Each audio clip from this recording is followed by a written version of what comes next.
Chapter 63, Thunderflame Gale Array.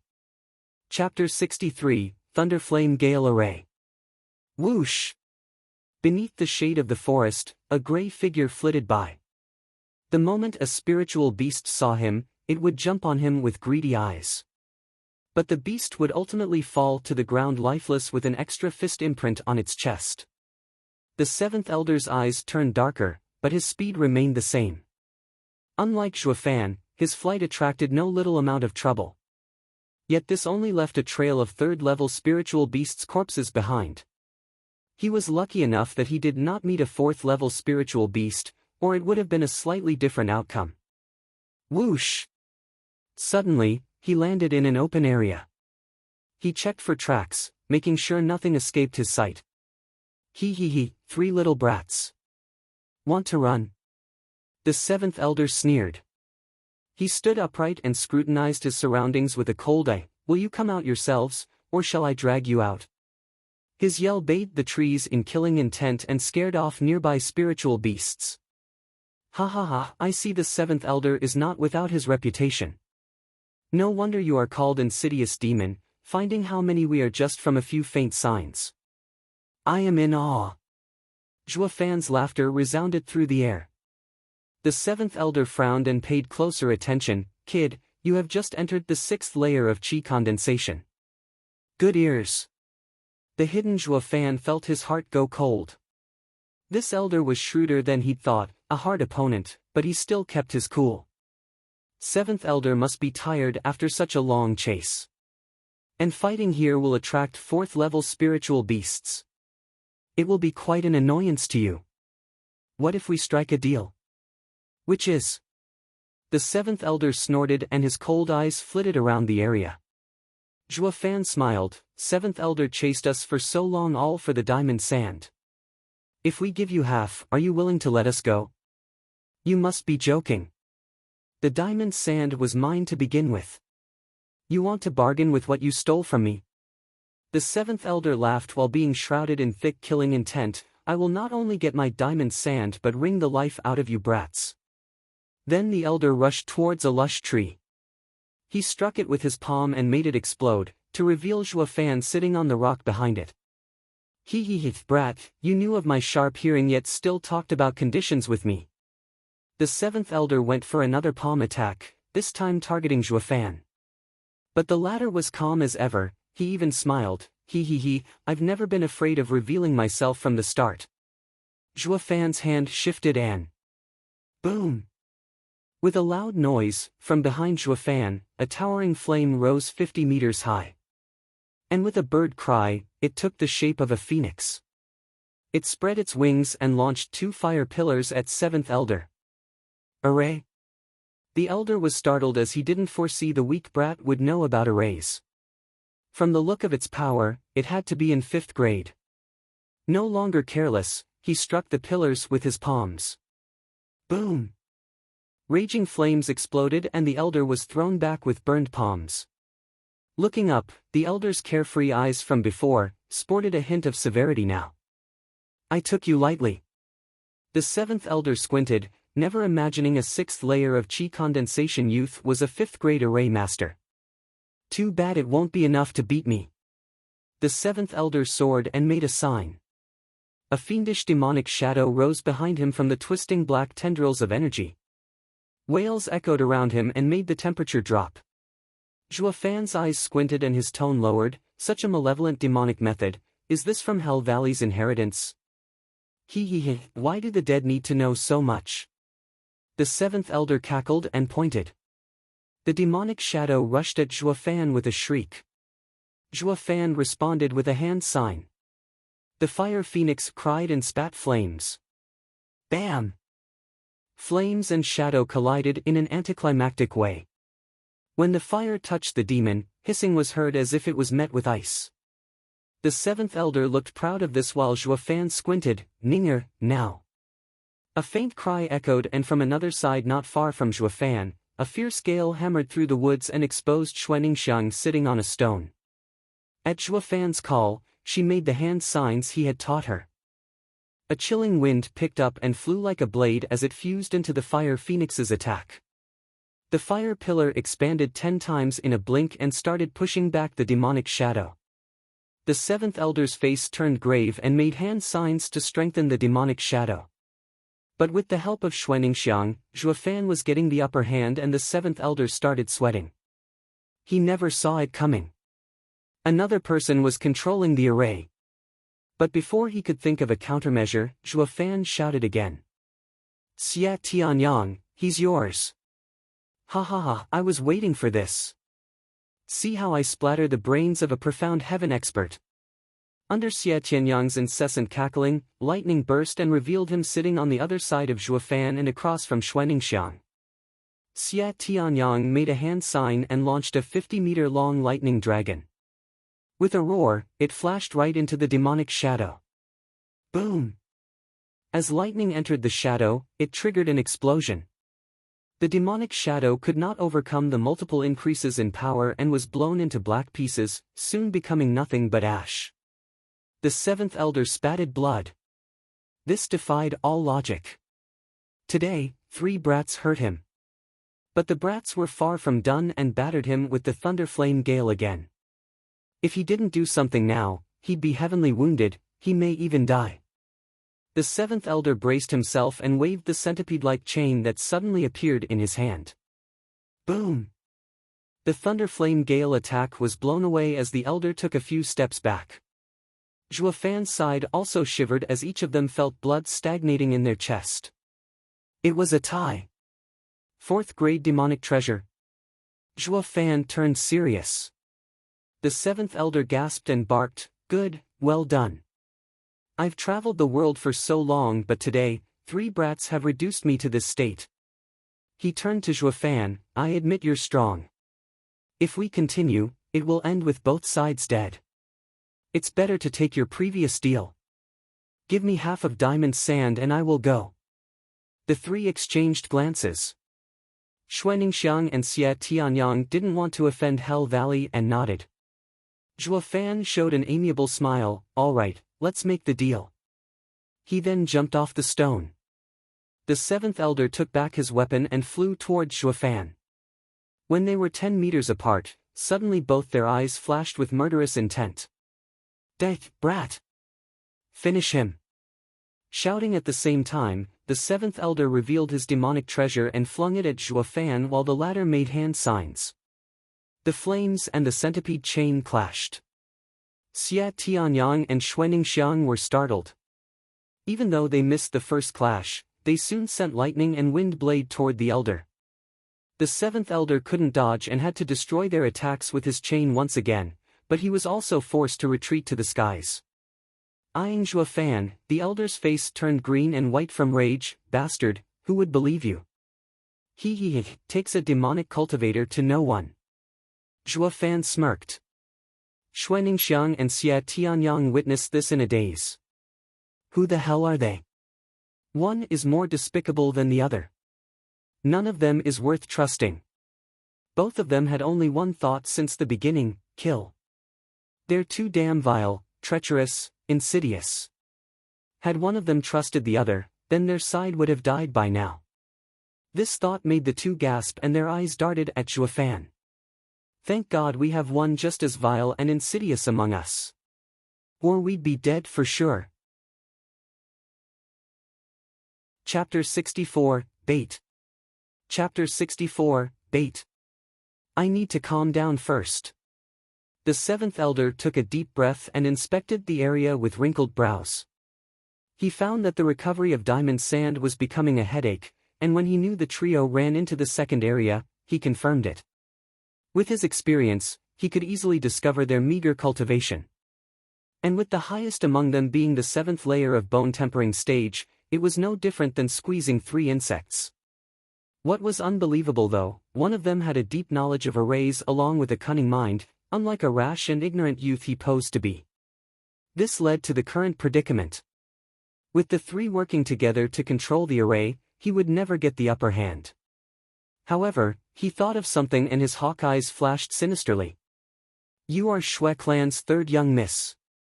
The 7th elder ignored Zhuofan and switched targets, sizing Xuaningxiang with a smile. "I remember seeing you 5 years ago. You were just a child back then. My, how you've grown into a fine lady. Xue Ningxiang's heart seized and lowered her head to avoid his piercing gaze. Zhuo Fan shouted, "Seventh Elder, if you have something to say it to my face. Don't go around scaring girls." Yet the seventh elder's eyes never left Xue Ningxiang. "Ninger, why do you bother going against me? Xue clan is a vassal of Hell Valley. We always took care of your Xue clan. And yet here you are, resorting to this." His eyes flashed with murder as he spoke.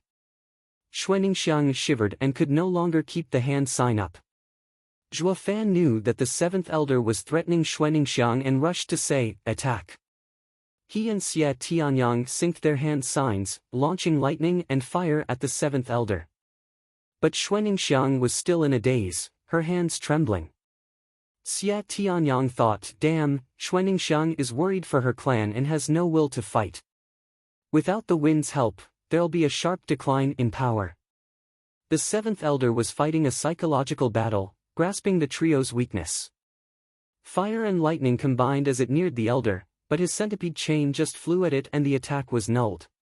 The seventh elder stood still in the sky while Zhuo Fan and Xie Tianyang spat blood. "Ha ha, that's better." The seventh elder cackled, "Ninger, you made the right choice. These brats will wash their hands over this and leave from here, while your clan will stay forever." Zhuo Fan looked at the shivering Xue Ningxiang and urged, "Ninger, don't listen to the old goat. He knows who you are and will destroy your clan either way. The only way to save the Xue clan is to kill him here and now. Remember my words, the Thunderflame Gale Array needs 3 people to work together, and as long as the 3 are in sync, not even a profound heaven expert can escape." Another shiver reached Xue Ningxiang's frail body and now she stood still. The seventh elder's words scared her, but she had finally recovered. Zhuo Fan smirked and shouted, "If this old coot lives, your clan is no more." Boom! His words echoed in her ears and Xue Ningxiang rose her head to show killing intent for the first time as she muttered non-stop, "He can't leave. He has to die, he must die." Xue Ningxiang roared the last word and completed the hand sign. A green panther roared behind her and sped towards the seventh elder, 10 times stronger than before. The elder panicked, noticing the true power of the array in Xue Ningxiang's hands. From the start, the 2 brats used all they had in fighting me, yet she hadn't. Xue Ningxiang was a kind and gentle soul, not willing to kill even her enemy.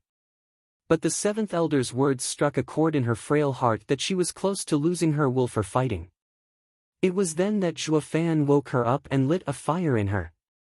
The dissonance in her heart led to unleashing her full power.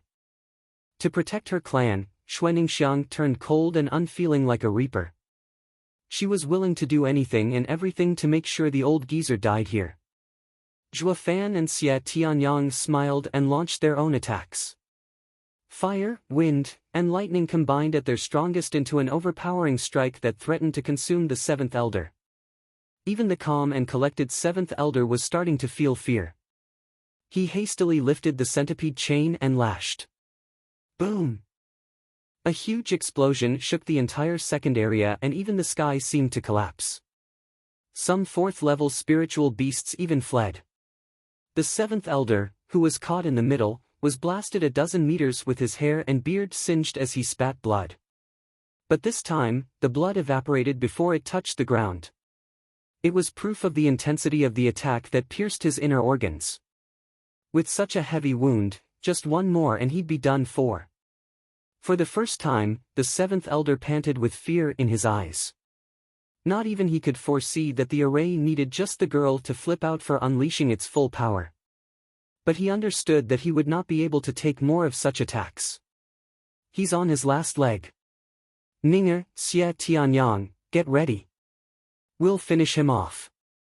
Zhuo Fan laughed as he made another hand sign. But a sudden green panther beat him and Xie Tianyang to the punch. All Zhuo Fan saw was Xue Ningxiang going crazy and making signs on and on as she raved, "He has to die, he must die. Damn, this girl has lost it. I managed to spur her on, but now she is too far gone. Her only thought is to kill the old goat, even disregarding cooperation with her allies. Her action was limiting the array's power. The seventh elder noticed this weakness and smiled as he charged for Xuaningxiang. He was only facing a wind panther, and without the other two elements, he could breeze through it. With a swing of the centipede chain, the panther was no more. Quickly help Ning'er. Zhuo Fan panicked as he formed hand signs alongside Xia Tianyang. Once again lightning and fire came at the seventh elder. Yet such lack of cooperation lost the array's advantage and the seventh elder dealt with it easily. He flung the centipede chain, removing this nuisance, and appeared before Xuaningxiang. But she sank in, making hand signs. The seventh elder snorted and clutched her neck, lifting her off the ground. Xuaningxiang began suffocating and her hands slowed down. Crazy girl, you almost had me killed. Consider yourself lucky since you still have some use, or I'd have killed you already. Ning'er. Zhuo Fan and Xia Tianyang stood up with worry. The seventh elder mocked them, what are you brats called anyway? Sit tight, I will deal with you in a moment. Zhuo Fan clenched his fists. Cough, cough, cough. Xuaningxiang coughed, looking at Zhuo Fan with pleading eyes, kill him, don't let him harm my father. He, what a carrying daughter. You're still thinking about your father? Too bad these two brats have no way of killing me. Once I get back, I'll make sure to wipe the Shui clan for good. Tears glistened down Xuaningxiang's cheeks. Xia Tianyang's heart hurt and roared in anger, Hell Valley Elder, does one of your stature even know what shame is to raise your hand on a defenseless girl? There's no such thing as shame in a demonic cultivator's vocabulary.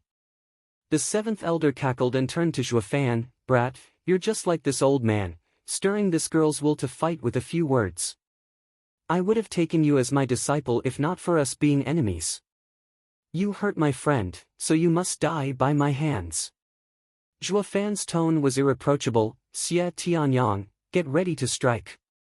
But Ning'er also agreed. Zhuo Fan's eyes flashed with a hard look. Xia Tianyang felt cold as he looked at Zhuo Fan, then saw the pleading eyes of Xuaningxiang and sighed. This old man must die, or he will slaughter the Shui clan and Ning'er won't ever find peace, even in death. Xia Tianyang then yelled as he made hand signs. The lightning dragon roared as it encroached on the seventh elder.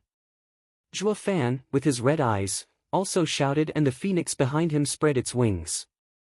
This was the strongest power they managed to unleash through their cooperation. But to all this, the seventh elder's answer was disdain, humph, I have already figured out this array. Without wind, just you two are nothing. Xia Tianyang gnashed his teeth. Would our full power attack amount to nothing? Would we meet our end at his hands? Furthermore, Ning'er's clan would be doomed. But Zhuo Fan revealed an evil grin, who said we lacked wind. His hands shifted through the signs and the seventh elder was swallowed by a tornado, turning his immediate surrounding into a wind prison. Then came the lightning dragon and fire phoenix. Boom! Fire and lightning mixed, erupting in a spectacular fashion on contact with the tornado, burning everything within into nothing. This display of power was twice as strong as their best attack. This time the elder should be dead. Xia Tianyang watched it all at a loss. How the wind appeared. Zhuo Fan smiled, unlike someone who just lost a friend, I told you before that I can't control the fifth grade array by myself and need all three of us to work together, right? Well, I lied. That seventh elder would have seen through you and I couldn't have deceived him in the end. What, all, was a lie? Xia Tianyang stammered. Zhuo Fan smiled, insidious demon is beyond sharp, he is Hell Valley's sage. If I fight him alone, defeat is certain. So I arranged for you two to work with me in controlling the array and help conserve power. But this wasn't without its weakness. Us three had to be in full cooperation to unleash its greatest power. Him being the insidious demon, he would find this out with ease and would target the weakest among us. It's clear Ning'er is that person and he would attack her. But he would have never guessed Ning'er was the bait I laid out for him. So, he fell right into my trap. Why, you're saying that you had planned on giving up on Ninger from the start? Xia Tianyang gasped.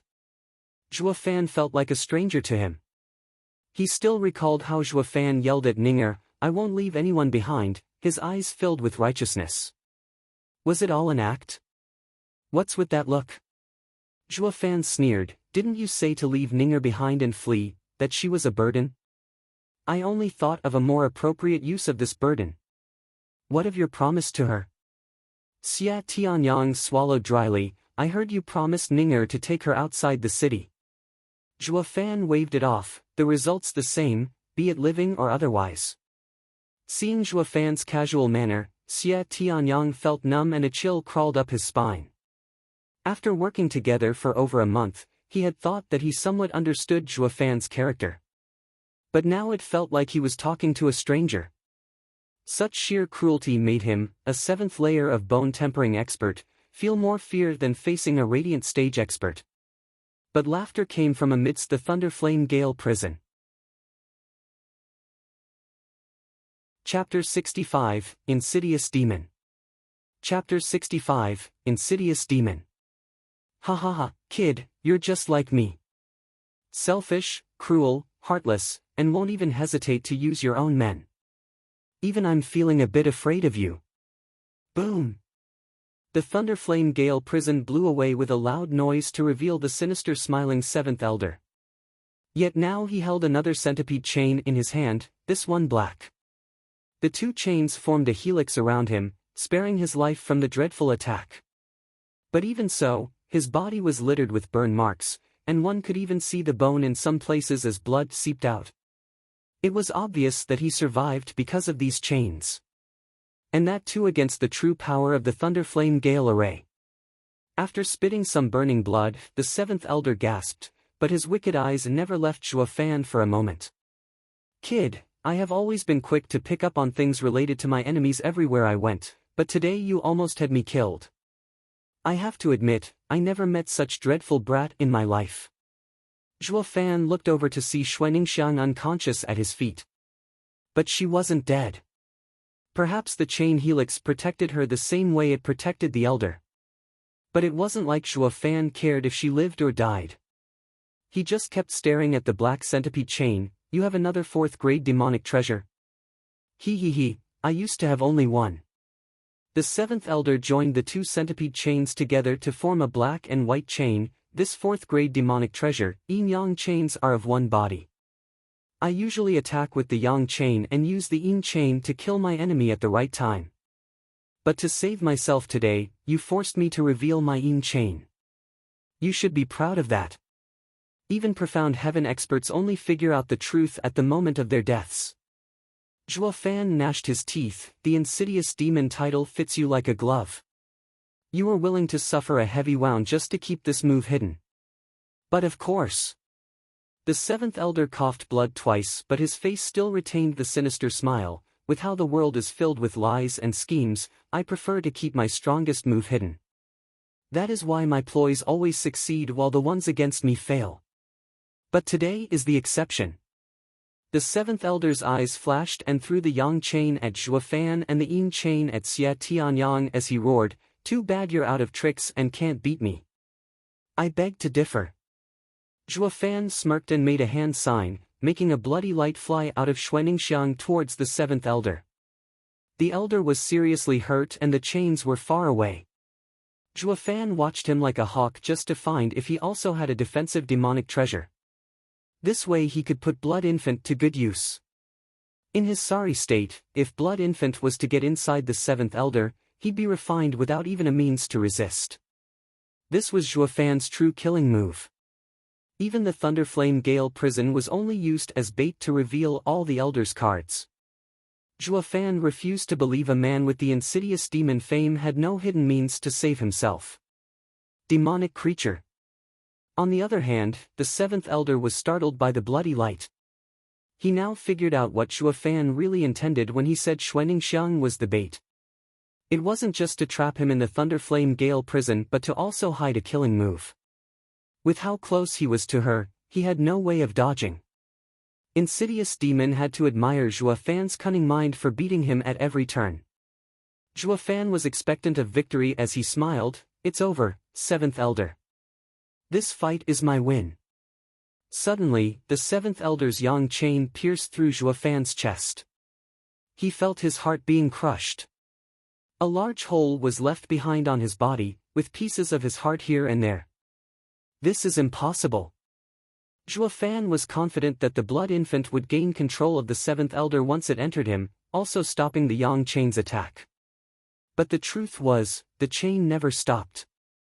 Zhuofan even felt his organs withering and seeping life force. This wasn't caused by the chain, but by blood infant's injury.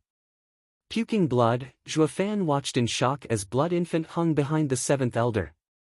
A flash of silver revealed a needle impaling blood infant's chest. Third-grade demonic treasure, twisted needle.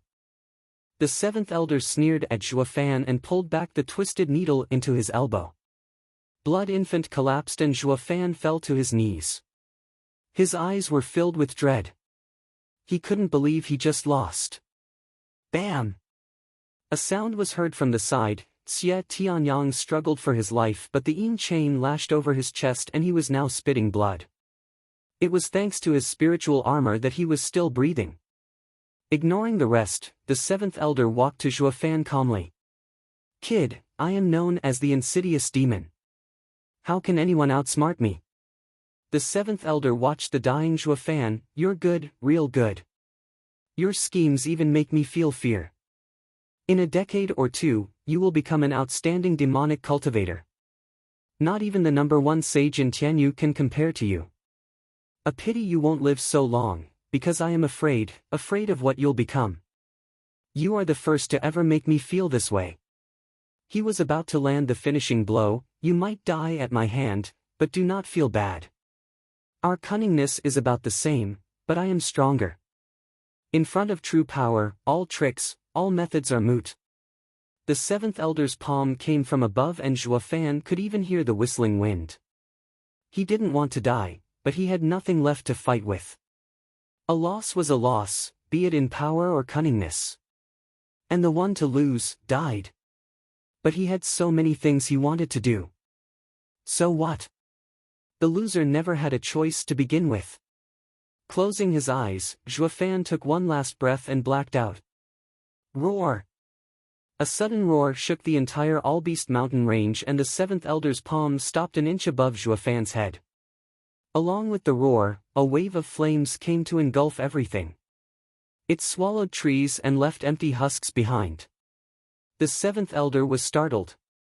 Looking towards the third area, he said with uncertainty, "Why is this monster coming to the second area?" Taking another look at the hopeless trio, he gnashed his teeth and fled, even disregarding the diamond sand. A bird cry soon followed and the skies darkened. A huge bird wing trailed above, overshadowing the earth. The spiritual beasts shivered in their caves. The huge bird's wing burned blue, and each flap sent sparks everywhere. Wherever the sparks landed, flames torched all of it into nothing. The previously lush forest was now reduced to ash after the bird passed. Not even bones were left of the fourth-level spiritual beasts touched by the flames. The huge bird flew for a while then left, but the forest beneath it was no more. Zhuofan and the other two were lying unconscious among the ashes. Some spiritual beasts passed by but finding them dead, they left. In fact, it was thanks to the energy-concealing pill that hid their auras. Cough, cough, cough. With a light cough, Xuaningxiang strained her eyes open, but shock swept her heart. Why is the forest gone and only ash remained? The seventh elder couldn't have done this. She looked around in haste for Zhuofan and Xie Tianyang and saw them lying unconscious. Zhuofan had the most critical injury, bleeding from the hole in his chest. He wasn't too far from breathing his last. Chapter 66, Guilt. Chapter 66, Guilt. Brother Zhua. Xuaningxiang was on Zhuofan with a cry and turned him over to see the fist-sized wound in his chest which went all the way through his back. His face paled by the second and his temperature dropped. Tears welled in Xuaningxiang's eyes and fell along with her anxious voice, "Brother Zhua, wake up, wake up." Perhaps it was the soft tears or the incessant shouts grating on his ears that made Fan crack his eyelids. "Brother Zhuo, you're awake." Xuaningxiang was glad. Fan moved his lips but was too weak to even let out words. Watching her tear-stained face, Fan took a deep breath and squeezed his last drop of energy into pointing, but his hand soon fell limp. Xuaningxiang caught his gesture and saw Blood Infant in a pool of blood. "You want me to bring it over?" she asked. Fan blinked weakly, the only thing he could do in his current state. Xuaningxiang thus marched to Blood Infant and was soon back with it in her arms. She then placed it on the hole in Fan's chest. Blood Infant flashed red and was back in Fan's body. He let out a breath as his complexion started improving slightly. His and Blood Infant's lives were shared, so much so that its wound was far more important than his own injury. As long as Blood Infant was fine, him suffering heavy wounds would matter little. But now Blood Infant's life hung by a thread. Without his blood essence, he could only keep it alive for a short while longer. He was in a worse condition too and had no way to save it. But as Blood Infant was kept alive, a bit of energy returned to him. "Be blood," Fan whispered hoarsely. Xuaningxiang paused a moment, then cut her wrist with a dagger and brought her hand to Fan's lips. The girl's blood dripped in Fan's mouth and he slowly recovered a bit more energy. Xuaningxiang let out a relieved sigh and even sported a faint smile. But Fan suddenly bit her wrist, sucking the blood out. Xuaningxiang braced through the pain and let him have his fill. Time passed but Fan's appetite didn't drop. Xuaningxiang's face paled and was even getting woozy. She knew it was from the blood loss, but she didn't stop him. When Fan finally let go and gasped for fresh air, he saw Xuaningxiang's pale countenance and felt complicated. "Thank you." Fan now had the strength to speak, thanks to the blood. Xuaningxiang smiled. She was feeling weak but her smile looked mesmerizing to Fan. Recalling his previous act, his heart began to feel guilt. With a thought, a blue bottle flashed in his hand. "Ninger, these are third-grade heart-protecting pills. Give me one, you take the second and give the third to the kid if he isn't dead." Xuaningxiang nodded and fed the first pill to him. She checked Xie Tianyang and found him alive. Excited, she fed him a pill but saved hers. Fan was laid on the ground but his heart was clear. "Ninger, you are also hurt. Why aren't you taking it?" Ninger shook her head, "It's only a scratch. This pill is too precious and it's better used on you too." "Ha ha ha, not in the least. It came from Veiled Dragon Pavilion anyway, so don't worry." Fan smiled. He came to Allbeast Mountain Range prepared, not only in spirit stones but also in pills. Since the Imperial family and Veiled Dragon Pavilion were providing the Luo clan with stuff, he had everything besides the truly rare pills. Some of his pills were something not found even in the entire Tianyu Empire, refined by yours truly.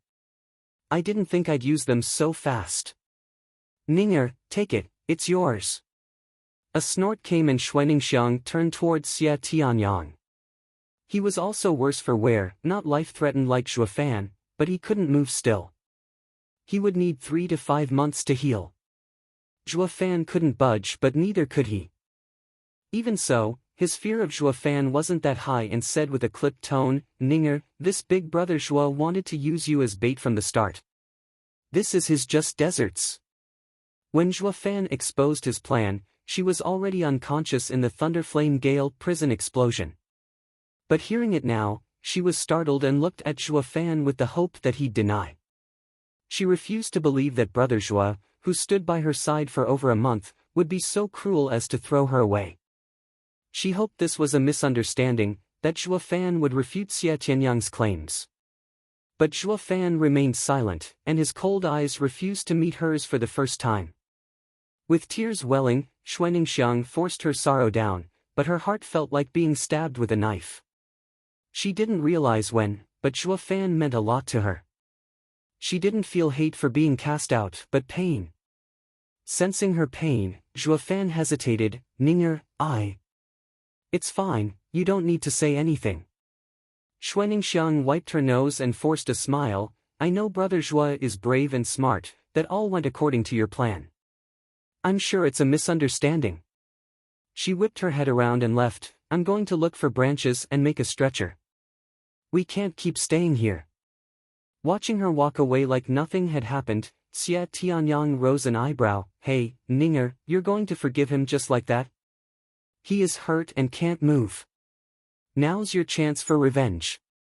Yet Xuaningxiang didn't return. Xia Tianyang wanted to yell again, but then Zhuofan's snort came. Zip it. If you want to die, just ask. Humph, you have it worse than me, let's see you try. Xia Tianyang put up a tough front, but fear gnawed his heart because of the naked killing intent laced in Zhuofan's words. Seeing with his own eyes how Zhuofan had fought the seventh elder, he knew the horror Zhuofan could unleash. Despite losing, Zhuofan played with that insidious demon to such a state. He felt both fear and hatred towards Zhuofan. Hate for his unfeeling heart to his friends and fear from his cunning mind. But then a new feeling triumphed them both, something the genius disciple of Sword Marquis Abode never felt before: awe. Xuaningxiang was soon back with wood and made 2 stretchers. When she placed them both on each, Zhuofan wanted to apologize but swallowed his words when he saw her avoiding him. Rumble. With a thunderclap, the rain started pouring down on the ashen forest and helped the saplings grow. Xuaningxiang tied the stretchers with rope and trudged through the mud. Because of the heavy rain, the rough mountain path, and the blood loss, she fell down again and again. But she pressed on like a machine, dragging them ever forward. The 3 never spoke a word the entire time. Even Xia Tianyang's complaints about taking revenge fell silent. The 2 felt worse and worse the more they saw Xuaningxiang's pale face as she pulled them. Xia Tianyang was the first to mention casting her away for being weak. Zhuofan went a step further by rejecting the idea in a dignified manner, only to throw her out as bait not much later. And now, the 2 were in dire straits, useless for months to come. But Xuaningxiang's heart remained steady and firm, never abandoning them. The 2 felt heavy in their hearts from the huge debt they had for her. How can we ever repay it? On the muddy and slick mountain road, a bump appeared and the burrowing mouse revealed itself. It ran towards Xuaningxiang as soon as it came out. Now that she saw the little guy, her smile came back on her face, since losing it when she found of Zhuofan's betrayal. Afraid of Critter's suffering, she drove it away before their fight with the 7th elder. But now it came back. The little guy was jumping around her leg in joy, then skipped ahead of her. Xuaningxiang guessed that it was showing the way and dragged the stretchers to a cave. Happy, she pulled the 2 people into the cave for sheltering from the rain and healing their wounds. But Zhuofan looked around once and shouted in panic, "We can't stay here, we have to leave now." Chapter 67, Heaven-Shaking Roar. Chapter 67, Heaven-Shaking Roar. Xuaningxiang turned to Zhuofan with a start. Zhuofan spoke while gazing at the weeds around the cave. That is soothing grass. That's perfect, it can help relieve fatigue. What is wrong with that? Xia Tianyang asked. Zhuofan said annoyed, that's true for humans, but for spiritual beasts, it has a calming effect that attracts nearby spiritual beasts. Xia Tianyang was anxious, that means, trap. Zhuofan nodded, yes, a trap made by predators.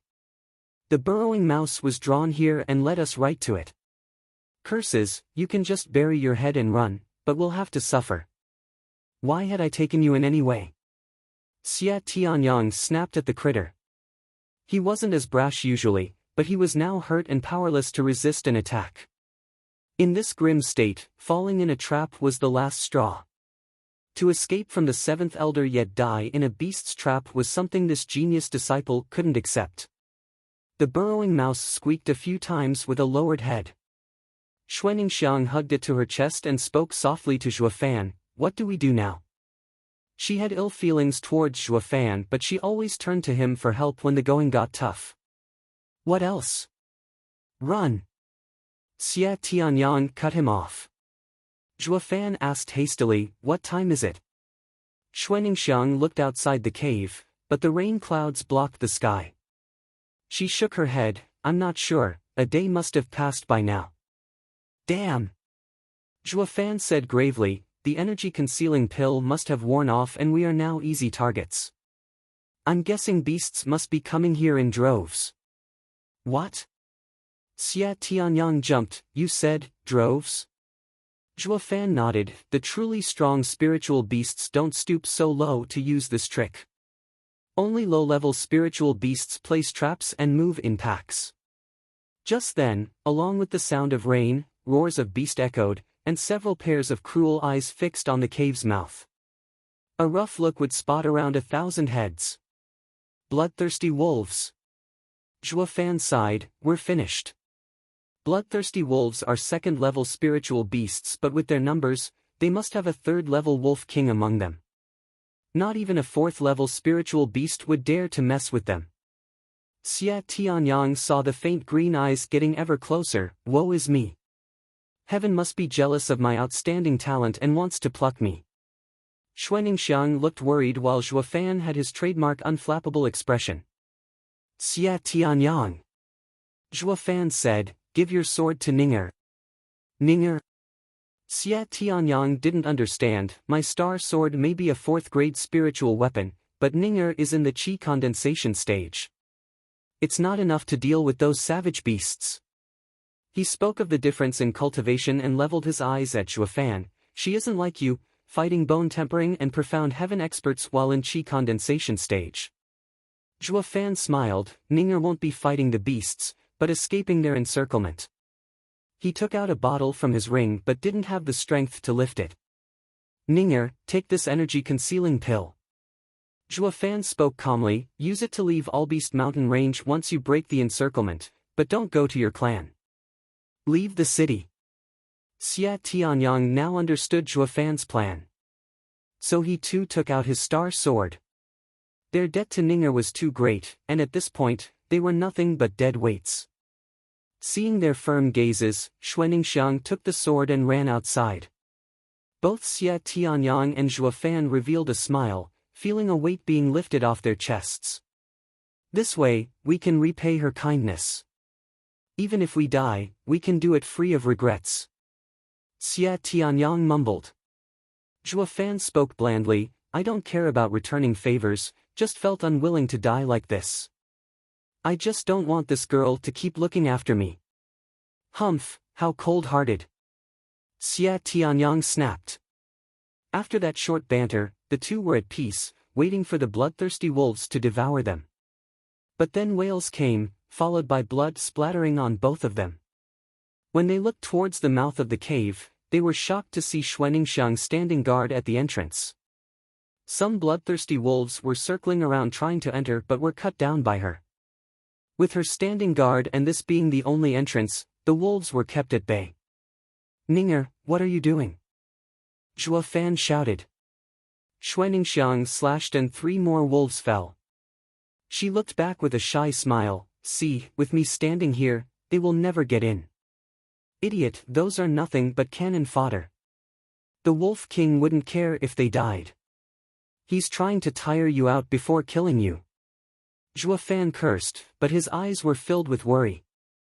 Xuaningxiang smiled, that Wolf King is a beast uncaring for his pack, but you are my most important friends. I won't abandon you. She killed another 2 incoming wolves. Because of the blood loss and the fatigue of carrying the 2, she felt weak and pale. She was shaking with the wind and seemed like she might collapse any second. Yet her eyes were headstrong. Xuaningxiang slashed, again and again, piling wolf corpses at her feet in a pool of blood. Her brows were drenched, her breathing haggard, her arms numb, but her back remained straight against the incoming storm. Watching her frail body, Zhuofan's eyes filled with warmth. He closed his eyes, not wishing to see the end as pain laced his heart. Zhuofan! Xia Tianyang yelled, I just realized, we're both damn bastards. N. Zhuofan groaned a response. Xia Tianyang looked over to Xuaningxiang braving outside and he also closed his eyes. Ah! Xuaningxiang let out a cry as a wolf bit her wrist when her strength failed her. It then pinned her to the ground. Then another wolf pounced on her other hand. She wanted to get up and keep fighting but felt too weak to move. She had surpassed the limits of her body long ago and was now powerless to deal with two weak wolves. She couldn't even feel the blood flowing out from the bite wounds on her hands. Zhuo Fan and Xia Tianyang knew this was going to happen but kept their eyes closed. They wanted to be spared from the sight of the girl getting mauled. While two wolves pinned her arms, the rest were closing in as Xuaningxiang's breathing grew faint. If they could, the two in the cave would have covered their ears. In celebration of a successful hunt, the pack howled and the Wolf King, 3 times bigger than the rest, strutted before Xuaningxiang. Licking its fangs, the Wolf King howled and opened its maw to ravage Xuaningxiang. With her eyes blacking out, all she could see were vague shapes. Zhuo Fan and Xia Tianyang still had their eyes closed. Roar! Just as the Wolf King was about to bite her, a sudden roar echoed from deep within the Allbeast mountain range. Zhuo Fan and Xia Tianyang blanked out the moment it reached them. The 1,000 bloodthirsty wolves pack collapsed one after the other, with only the Wolf King staggering from fear. But before it could retreat, a flame swept over the wolves, not even leaving ash behind. Even the Wolf King couldn't survive and disappeared from this world. Unbelievable enough, Zhuo Fan's party survived unharmed, though unconscious. Zhuo Fan! Zhuo Fan vaguely heard someone calling him and opened his eyes. What is with this foggy place? Where am I? He looked around. But then it occurred to him, he was heavily wounded, so how could he move? Suddenly, 2 blue flames ignited. It fused together to reveal a burning blue-robed figure floating high above. Is your name Zhuo Fan? I heard the 2 kids call you as such. The figure smiled. His voice fit a sturdy middle-aged man, but it wasn't clear from his appearance. Zhuo Fan was suspicious. Who are you? You don't need to know. The figure replied, this is my domain, and here, I ask the questions. Zhuo Fan, why have you come to Allbeast Mountain Range? The blue figure asked. Zhuo Fan thought for a moment, to capture a spiritual beast and make it my demonic creature. What spiritual beast? 6th level spiritual beast, Thunder Skylark. Why? Zhuo Fan's eyes swiveled. Why else? To increase my power. Boom! A loud noise resounded and Zhuo Fan felt like his head was about to explode. Ha ha ha, the figure laughed. Boy, we are inside your consciousness. It's easy for me to tell when you lie. Zhuo Fan looked at the figure in fear. He could enter others' consciousness on his own. Such power went beyond Radiant Stage, maybe even above the mortal domain. Are you, from the sacred domain? Zhuo Fan gasped. He never thought that it was possible to run into a sacred domain's expert in the mortal domain. The figure was also surprised that Zhuo Fan knew about sacred domain and nodded. You aren't normal to know of sacred domain, to apply ancient arrays, and refine the blood infant. Zhuo Fan was shocked to find that all his actions were monitored. This man even knew of blood infant. Matters regarding Patriarch Blood Demon were decades old and very few people knew of them even in the sacred domain. If he hadn't stumbled upon the 9 Serenities secret records, he would be none the wiser. But... who exactly are you? I said it before, only I ask the questions here. The figure replied coldly, why do you want the Thunder Skylark? Speak the truth. Zhuo Fan was pensive, but found no way out. I want to go to Lightning Canyon and search for the Heavenly Emperor's remnant. For that, I need the Thunder Skylark to block the purple lightning. What? The blue figure never anticipated such an answer, but laughed in glee. Ha ha ha, good. Great even. That is a good place. You should definitely go. The figure vanished and popped right in front of Zhuo Fan's face. Zhuo Fan was startled but didn't pick up any bad intentions from him. The figure then tapped Zhuo Fan's forehead and a blue flame seeped in. Zhuo Fan only felt gentle energy from his forehead. Ha ha ha, boy, we are fated, so here's a gift. I hope you can help me in the future. The figure was gone but his words rang in Zhuo Fan's ears. you can find the Thunder Skylark 3,000 miles into the third area. Do your best to catch it. Chapter 68, Between Life and Death. Chapter 68, Between Life and Death. Wait! Zhuo Fan sat up with a start. A ray of sunshine shone through the cave's mouth and forced him to cover his eyes. To his surprise, he found that he could actually move. Although still weak, he was mostly recovered. Inspecting himself in detail, he found the blood infant laying depressed in his dantian, but its life was no longer hanging by a thread. Even its eyes were trembling, on the verge of waking up. Being shocked was an understatement.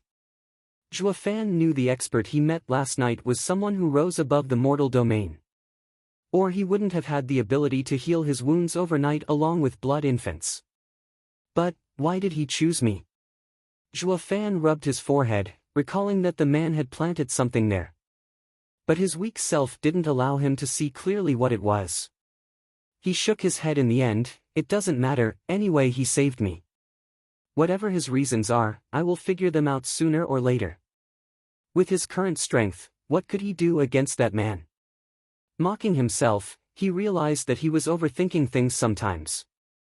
It had to do with the fact that he was in the 6th layer of chi condensation with the heart of an emperor stage expert. What a pain! So, his current objective was to boost his strength. The strong had the final say in everything. He sighed as he looked at the incoming sunshine. Despite the somber feeling exuding from the burned trees, the sun brought a ray of hope. A groan interrupted his musing and Zhuo Fan found Xuaningxiang's weak figure in a pool of blood. He rushed to her and fed a heart-protecting pill. A gentle yuan qi traveled within her body and Zhuo Fan breathed easy. The girl's wounds were only skin-deep. She had overused her yuan qi in her fight against the bloodthirsty wolves and needed just a few days to recover. But the pale face of Xuaningxiang brought another wave of worry in his heart. He then started to remove the dirt from her face. Feeling his rough hand, Xuaningxiang cracked her eyes open and showed a sweet smile. Brother Zhuo, are we dead? Rest easy, we are alive and well. Liar, how are you able to move when you were so hurt? Xuaningxiang mumbled, but, at least we died together. And the girl faded into unconsciousness at the last word. Zhuo Fan watched her peaceful expression and carried her inside the cave to lay her next to the soothing grass. It was the best item in relieving fatigue for humans. Now he was standing beside the unconscious Xie Tianyang, with a not-so-friendly face. Yo, get up I say. Zhuo Fan kicked him lightly, twice for good measure, but he was still as a rock. Zhuo Fan sneered and swung his leg way back before kicking with enough oomph on Xie Tianyang's ass. Ah! A wail that shook the heavens and the forest was heard. It even frightened the spiritual beasts around. I say, what's with this ghastly yell? Trying to wake the heavens? The All-Beast mountain range doesn't lack dreadful monsters, you know. Xie Tianyang shivered as he reined in his tears. What is this place? What did I ever do to deserve such cruelty even in death? Is kicking once cruel? You, a sword marquise abode young master, have seen nothing yet. Zhuo Fan smiled at Xie Tianyang's shocked face. Xie Tianyang was startled seeing Zhuo Fan. Did you kick me? Why the hell, we clearly died together, so why can you hit me? Zhuo Fan grinned. If we're dead, all of us would be equals. Too bad, we are alive and kicking. And since you weren't moving. What, we're alive? Xie Tianyang stopped listening after that and laughed. Ha ha ha, it's the same cave. We are alive. But then his mood soured, eyeing Zhuo Fan up and down before yelling, why are you able to move while I can't? You had it far worse than me and your cultivation is weaker too. Zhuo Fan shrugged and perked an eyebrow, exasperating the self-entitled genius disciple. Xie Tianyang's lip quivered as he wailed in frustration, freak. Not for the life of him could he comprehend how Zhuo Fan was jumping around after having his life hanging by a thread just 2 days ago. Even he, a bone-tempering expert, would need 2 months of recovery to be able to stand. He was vexed enough knowing that Zhuo Fan was stronger than him, despite their realm difference, and better skilled than him, despite their differences in background. Now though, this damn punk showed a miracle, jumping back on his feet in no time at all. How can one even bloody compare? It's like being left light years behind. Zhuo Fan, tell me the truth. Who the heck are you? Xie Tianyang spat. Zhuo Fan lost his smile and patted Xie Tianyang's shoulder, human of course, though just slightly above average. Xie Tianyang was pissed off by Zhuo Fan's attitude. But his bad state didn't help him vent. And even if he could move, Zhuo Fan's array would just splatter him into pieces. This made bitter tears flow down his cheeks. A genius disciple's pride was crushed completely. Nonetheless, Zhuo Fan moving about had its upside. He could set up an array to defend them. Xie Tianyang had nothing to say to that. It brought far more advantage with Zhuo Fan recovered than if it was him instead. His cultivation only helped protect himself in such a place, let alone others. Spirit stones flew out of his ring and Zhuo Fan set up an ancient first-grade concealing array. At that moment, the cave disappeared from this place and not even a 6th-level spiritual beast would find it even if they passed through. The trio could finally heal in peace. Xuaningxiang woke up 3 days later and was wild with joy knowing that they weren't dead. Then she wondered where those wolves went and why they didn't eat the trio. Xie Tianyang was unclear about this too, but Zhuo Fan frowned, finding it tied to the expert he met in his consciousness. It was in this manner the trio recouped for 3 months. Zhuo Fan was back to full health while Xie Tianyang could now exert 70% of his power. Xuaningxiang recovered long ago and spent her time playing with the burrowing mouse. Both of them were happy seeing her smile again, thinking of her like a little sister. Xuaningxiang too started to feel more dependent on the two. Whoosh! 100 meters away from the cave, Xie Tianyang hacked a rock as he smiled towards Xuaningxiang not far away. He clearly recovered to 80%. Xuaningxiang clapped excitedly alongside the burrowing mouse. Zhuo Fan walked over with a smile, nice power you have there. You should enter the 8th layer of bone tempering stage soon. Didn't you also enter the 7th layer of qi condensation after your wounds healed? Xie Tianyang clipped, besides, Zhuo Fan, how can your eyes be that good? To detect me breaking through before I do? Xuaningxiang waved her hand to placate them, why are you always arguing when you meet each other? You weren't like this before. Isn't it his fault? Xie Tianyang stuck out his chest and cursed Zhuo Fan, after all this time, I still can't forgive this brat for using Ninger as bait. How can I not be pissed? What arguing, I'm itching to give him a beating. Pot calling the kettle black. Who was it that said to dump her and stall the 7th elder? Zhuo Fan countered. I never. Xie Tianyang was at a loss, but soon recovered his courage. I didn't know Ninger was so great, alright? Moreover, it's far better than being used as bait. I'm a demonic cultivator. It's normal to be more immoral than a righteous cultivator like you. Immoral? You're a bloody criminal by comparison. Seeing Zhuo Fan and Xie Tianyang quarreling over her, Xuaningxiang gestured for them to stop. Come on, don't argue, it's all in the past. I don't care anymore, so why are you bringing it up? No, I want to give you justice. Xie Tianyang grabbed her shoulders while glaring at the smiling Zhuo Fan. It's alright, we are friends who braved through life and death together. It's water under the bridge. Xuaningxiang showed a smile at the two and extended a pinky. Xie Tianyang smiled wryly and was hesitant in extending his pinky, but he did nonetheless. He was followed by an indifferent Zhuo Fan. The 3 pinkies touched and they started to feel warm and fuzzy inside. Finding a close friend in life was hard, but finding one to brave death alongside oneself was even harder. From now on, they would never abandon each other, no matter what. Zhuo Fan suspected he'd be hard-pressed to find any closer friends in this life. As they took back their respective fingers, Zhuo Fan smiled, now that we have recovered, we will each go our own way. Startled, the two didn't understand why he'd say this. Zhuo Fan shook his head, sorry, that was my mistake. I want to leave. Xia Tianyang, I'm afraid I can't take her out of the city. Help her in my stead. Brother Zhuo, where are you going? Xuaningxiang felt nervous. Zhuo Fan replied with a determined tone, the third area. What?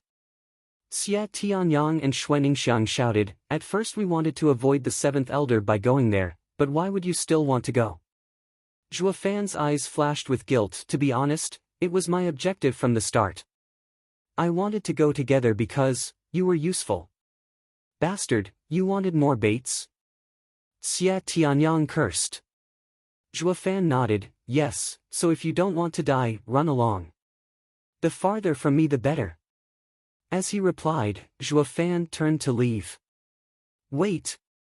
Xuaningxiang pulled his hand with a shy smile, Brother Zhuo, if you don't consider me as a burden, take me with you. Even if I were to become bait, it is all right as long as I can stay with you. Zhuo Fan was startled and his heart throbbed. Xia Tianyang advised, hey, Ninger, this guy's no good. But Xuaningxiang's gentle eyes only had Zhuo Fan in them, and so Xia Tianyang also reluctantly chose to put his hands together with theirs. Zhuo Fan raised an eyebrow, you two want to follow me? Yes.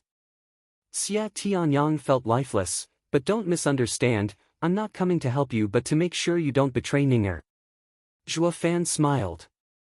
With how smart you are, I might go and betray you both. But he didn't voice it, meeting the two of them could be considered as his fortune. Friends in life and death were hard to find. Chapter 69, Savage Clash. Chapter 69, Savage Clash. The forest in Albeast mountain range's third area was so thick it blotted out the sun. It was also packed with vicious spiritual beasts that roared at any passing moment. It painted such a gruesome picture that struck terror in any who were intent in setting foot inside. Suddenly, a low bush stirred despite the lack of wind. Zhuo Fan's party stuck to the ground as they crawled, making use of the bushes as cover. They did take energy-concealing pills, but unlike the previous areas, if any spiritual beast saw them here, it spelled doom. As such, this was the only viable way to advance, moving at a crawl 3,000 miles inland. With each roar and cry, fear struck, soaking their brows with sweat. Blast it! We'll never get anywhere crawling like this. After half a day of wiggling through 10 miles, Xia Tianyang complained and sat with arms crossed, I'm not doing it anymore. It's too lame. Besides, you think a fifth-level spiritual beast lies at every corner? Fool, get down before it's too late. Zhuo Fan cursed. Xia Tianyang smirked in disdain, how will that help? With how tall the fauna is here, you think they'll spot us at a glance. Roar! In reply to his disdain, a reverberating roar deafened the trio. They turned to see 5 towering trees being pushed to the ground. A 50-meter-tall black bear appeared. Seeing its meal, the black bear roared with bared fangs and bloodthirsty eyes. 4th-level spiritual beast, Mad Storm Bear. Zhuo Fan cried as the trio shook in fear. Xia Tianyang was even rooted in place. Before the bear could jump on its prey, a tail thick as a bucket coiled around its body. The bear was squeezed and thrown into the heavens above as its pitiful cry grew faint. When it came back down, a maw opened wide and swallowed it whole. As the maw closed, blood sprayed in the surroundings, forming a pool beneath it. Even Zhuo Fan felt a shiver of fear. That was a 30-meter-long python with a scarlet crest and rock-hard scales. Its cold eyes flashed, on the prowl for the next meal. 5th-level spiritual beast, Diamond Crest Python. Run! Zhuo Fan yelled as he sped up his crawling, and the other two worked to catch up. Even Xia Tianyang disregarded his sorry state and crawled with them. He came face to face to the horrors of this area. One slip and he was a goner. It was plainly obvious why even a radiant stage expert would die here. When the Diamond Crest Python ate the bear, because of its bulk, it didn't notice the trio and left after its meal. Damn you, Zhuo Fan! I must have been insane for agreeing to come with you to this hell. Xia Tianyang worked his all not only to crawl but also to complain on, afraid he would soon lose his life without venting. He was on the verge of tears. He had heard this place was savage, but not to this extent. If he'd try to even stand taller than waist height, he'd soon find danger setting its sights on him. Zhuo Fan mocked, "No one told you to come. Why don't you crawl your way back?" Xia Tianyang was looking at the sky. "Curses, the sun is setting. Nocturnal spiritual beasts will be on the hunt soon, and crawling won't work against them. I'll be dead in a second. Better stick to Zhuo Fan. He would set up an array and no spiritual beast would wander in." Annoyed, Xia Tianyang had an edge in his voice, "Since I'm in the same boat as you, once I wander back it will be plain suicide." Zhuo Fan and Xuaningxiang shook their heads. Then the trio's schedule was crawling by day and ducking under an array at night. And after a month they finally crawled through 3,000 miles till their limbs and waist went sore. The good news was that the closer they got, the fewer the spiritual beasts spotted. Zhuo Fan knew they entered the territory of those 6th-level spiritual beasts, where no weaker beast would dare step a paw in. In the third area, 6th-level spiritual beasts were kings. If they found some oblivious beastie wandering into their domain, they'd chase it even for 1,000 miles, all to preserve a king's dignity. Especially if humans were involved. Stretching and exhaling, Zhuo Fan felt a bit better. Despite his relaxed manner, Xia Tianyang had his eyes peeled as he cautiously rose to his feet. "We can stand here?" Zhuo Fan nodded with a smile. "On our way here, there were too many eyes and ears on the lookout for any movement, so we crawled to avoid the spiritual beasts. Here though is the domain of 6th-level spiritual beasts. Hiding will be much more effective than crawling in this place." Xia Tianyang finally found safety for the first time in a month and smiled, "So it's much safer here than other places?" Zhuo Fan arched an eyebrow. "You can say that, but we'll die even faster bumping into a 6th-level spiritual beast." Xia Tianyang's smile vanished and his tone held some bite. "Then what the hell are we doing here? Tame them?" "How?" Zhuo Fan smiled with confidence. He had considered this point a long time ago. He came to such a deadly place as the third area with a plan. He only needed to slip a bloodworm into the thunder skylark and all was well. But the problem was how. Rumble. Zhuo Fan was cooking up a plan when a sudden noise shook the world. The trio felt the earth shaking beneath their feet. They blinked in shock. This had to be from another devastating clash of spiritual beasts. But throughout their crawling, never had they heard a sound so loud. Not even when 2 5th-level spiritual beasts fought. There could only be one answer. 6th-level spiritual beasts. They shouted in unison. "It seems to be coming from that direction." Zhuo Fan ran straight for it while Xia Tianyang yelled nervously, "Those beasts will tear you to pieces." Zhuo Fan smirked. If one of them was the thunder skylark, it'd be perfect. He'd lay in wait and make use of the perfect opportunity to strike. Xuaningxiang remained quiet and followed him closely.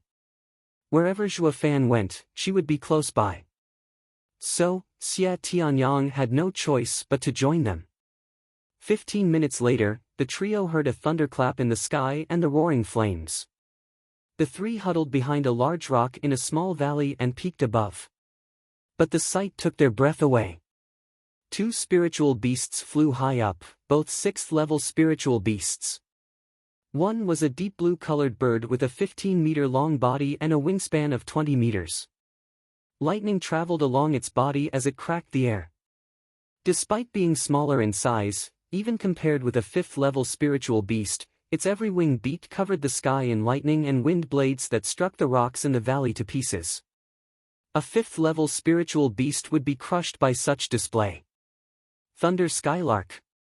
Zhuo Fan squinted. He didn't lie to me. Thunder Skylark's nest is here. He then turned to the other spiritual beast. It was a flying lion wreathed in scarlet flames.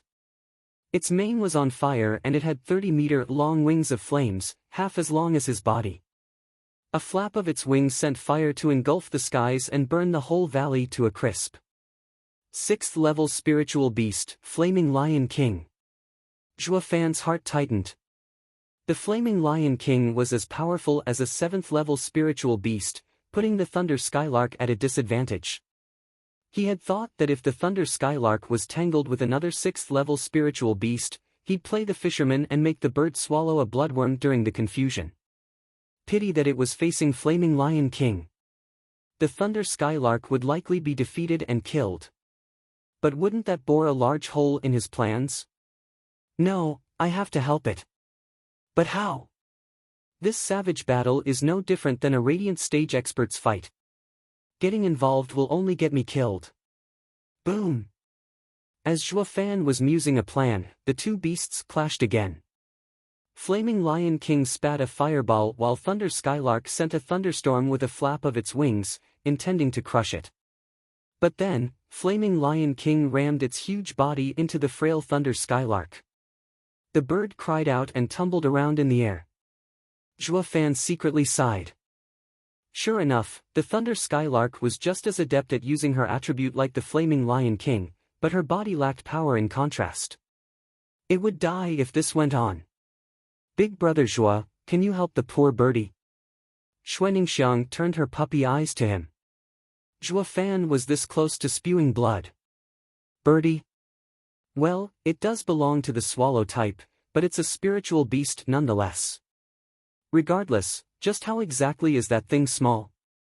But Xuaningxiang's pleas echoed his thoughts. The Thunder Skylark must survive. Chapter 70, Divine Azure Flame. Chapter 70, Divine Azure Flame. Ning'er, we can't just interfere in a battle of 6th-level spiritual beasts. Xuaningxiang felt regret the moment she spoke up. Over these few months, Xie Tianyang never refused any of her wishes. Ignoring the fact that our strength is not nearly enough, just from how fiercely these 6th-level spiritual beasts are clashing, one can tell it is not over food, but territory. You couldn't interfere even if they were people, not knowing who is wrong or right. We can't just risk our lives for them. Zhua Fan lifted an eyebrow as he gave Xie Tianyang a deeper look. In the end, he comes from the 7 houses and knows what battles between great powers implies. If I didn't need the Thunder Skylark so badly, I wouldn't get involved either. But... Xuaningxiang's expression was filled with worry, but that birdie isn't fighting over territory, it's to protect her young. Zhua Fan looked again and saw a nest below the Thunder Skylark holding 5 huge eggs. Flaming Lion King was powerful enough, but the Thunder Skylark's speed was astonishing. It could leave just like that if it wanted to, but the Lion King caught it between a rock and a hard place, battering it again and again until it was filled with wounds, all because it was worried about harming her eggs. Now that Zhua Fan got the whole picture, he hatched a plan to help the Thunder Skylark. She is one big mother. Zhua Fan sighed, Ning'er, worry not. See how I get that birdie out of trouble. Xuaningxiang became overjoyed while Xie Tianyang was skeptical. Hypocrite, since when were you so selfless? This guy has a callous heart and betrays his friends at a drop of the hat. Since when did he start sticking his head out for someone else, a savage beast no less? Oh, Xie Tianyang, how can you understand me? I am in fact a man with love in his heart. Wait for a bit, I will need your help soon. Screw you. If you have love, I'm a saint. Xie Tianyang retorted in derision, but then he said in shock, I got it. You want the Thunder Skylark? Zhua Fan perked an eyebrow and nodded, ha ha ha, you've started using your head more since teaming up with me. Curses. I almost got used by you, again. Xie Tianyang spat, if you want to get the Thunder Skylark, leave me out of it. Zhua Fan shrugged, then gave Xuaningxiang a long look. Xuaningxiang nodded and showed her doe eyes as she shook Xie Tianyang's arm, Big Brother Xie, go with Big Brother Zhua. The birdie and her young are so pitiful. Xie Tianyang felt like crying. The birdie is pitiful? One flap from it will tear me apart. Why aren't you feeling sorry for me? Lacking any choice in the matter, Xie Tianyang nodded. He was still feeling guilty for what happened to Xuaningxiang and would agree to any of her requests. At his nod, Xuaningxiang exploded into a sparkling smile and Zhuofan grinned at the side. Zhuofan, watch it. If you throw me away, I will make you pay. Xia Tianyang glared but Zhuofan just shook his head. Take it easy, when I use someone I make sure they won't ever get the chance to come back to bite me. What? Xia Tianyang exclaimed. Zhuofan just laughed and patted his shoulder. After warning Xuaningxiang to hide and not get discovered, Zhuofan and Xia Tianyang sneaked towards the eggs. The two were able to sneak thanks to the energy-concealing pill. As the beasts raged, lightning and flames collided, rocking the valley like a boat. Zhuofan and Xia Tianyang crept up cautiously below the raging storm. Each time the boom drew closer, it gripped their hearts in a vice and soaked their brows with sweat. One stray fireball or lightning could become the end for them both. Luckily enough, they reached the eggs without a scratch. Below the Thunder Skylark, it was both the most dangerous and safest place. What now? Xia Tianyang looked above at the flashing figures engaged in a fierce battle. Zhuofan explained his plan with a smile. While the Thunder Skylark isn't paying attention, we will hide the eggs. When it finds out that its eggs are gone, it will no longer fight and rush to search for its young. Since it is faster than the lion, we will thus save its life. Good plan. Xia Tianyang spoke in a low voice and gave him a thumbs up. Zhuofan then indicated to lift the nest together. While the heavens were swept by a storm, two bandits were making away with the entire nest from right under everyone's noses. Seeing this, Xuaningxiang sported a wide smile. Suddenly, Flaming Lion King gained altitude, breaking away from the bird while the Thunder Skylark kept a closer eye on its movements. As Zhuofan was carrying the nest, he found that the shadows on the ground were much bigger and that the sky had turned silent. Startled, he stopped and looked up. He was met with the large eyes of the Flaming Lion King. He also noticed that the lion's eyes were ridiculing him. Zhuofan shouted in panic, "That savage found us, run." But the eggs, Xia Tianyang was nervous. What eggs? Just throw them. Ignoring Xia Tianyang, Zhuofan tossed the nest and the 5 eggs to the ground. Since they were spiritual beast eggs, they wouldn't break so easily. Startled by Zhuofan's yell, the Thunder Skylark looked in time to see her 5 young thrown on the ground and rushed in anger. Boom! Then, a ball of fire passed close to the Thunder Skylark. The Flaming Lion King wasn't aiming for it but the 5 eggs. With a cry, the Thunder Skylark flew like lightning and used her body to block the fireball. Zhuofan let out a mental sigh. Not for Thunder Skylark's sacrifice, but the lion's cunningness. It knew that the Thunder Skylark was fast as lightning, which proved it difficult to land a heavy blow. But those eggs couldn't move and were the perfect means to cripple the Thunder Skylark's speed. Attacking what one defended was the best plan. The Flaming Lion King laughed in glee and spat another ball of flame. Thunder Skylark used her lightning to stop it, but, with the eggs scattered, another ball of fire was closing in on another egg. Thus she was forced to fly all over to defend them. The Flaming Lion King, which was hovering above, roared and sneered. We made it worse. We hastened the Thunder Skylark's end. Darting back to Xuaningxiang, Zhuofan sighed. Despite not liking it, he spoke with determination, let's go. If we wait for Thunder Skylark to die, the crazy lion will come after us.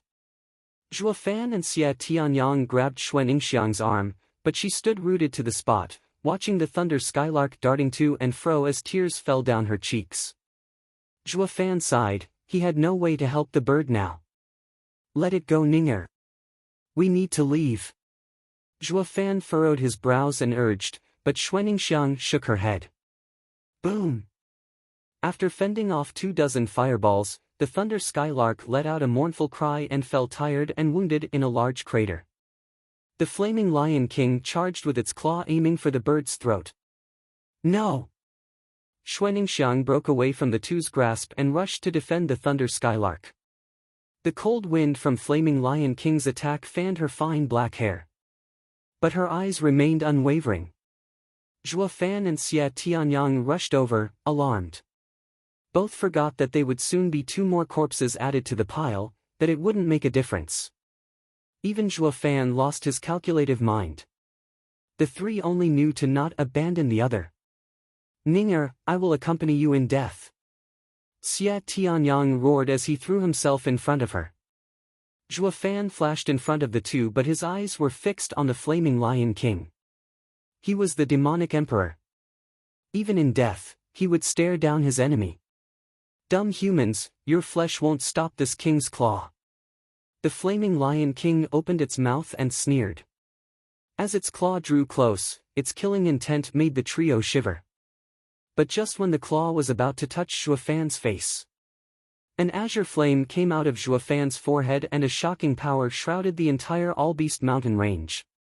The spiritual beasts were left shivering and lowered their proud heads. Even those fighting bent their knees.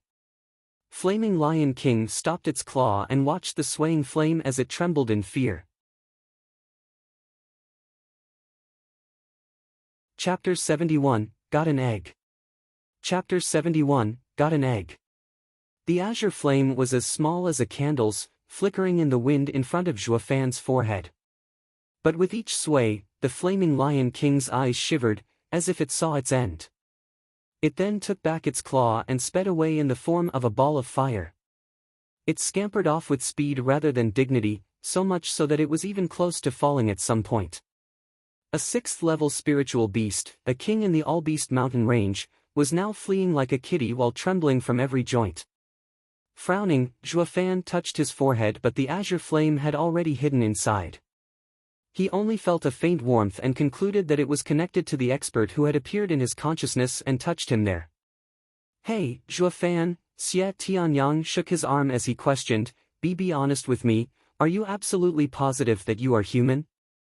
Cut the crap, what else would I be, a demon? Zhuo Fan slapped Xia Tianyang's hand away. I've never seen a human scare a 6th-level spiritual beast with just a look. Xia Tianyang took deep breaths to calm down and continued, did you see how scared it was when it saw you? As if afraid you would eat it whole. As brothers, you owe me an explanation. How many secrets are you hiding? Zhuo Fan rolled his eyes, then turned to Xuaningxiang, we were never brothers. Xia Tianyang froze, then he showed an awkward smile. But he was becoming more and more curious about Zhuo Fan.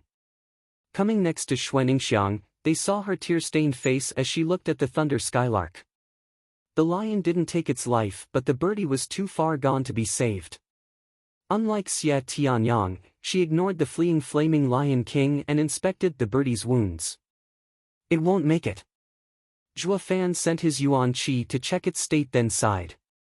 His plan on getting a thunder skylark went up in smoke. Big brother Zhuo, can you help her? Xuaningxiang looked at him with teary eyes, but he could only sigh. As a demonic emperor, he had plenty of ways, but the current him was weak. Xuaningxiang began crying her heart out, tears falling down the thunder skylark's face. The bird opened its eyes and looked elsewhere. Xuaningxiang noticed and spotted an egg not too far. But the egg was burnt black. The thunder skylark gave its all before but was incapable of stopping every fireball.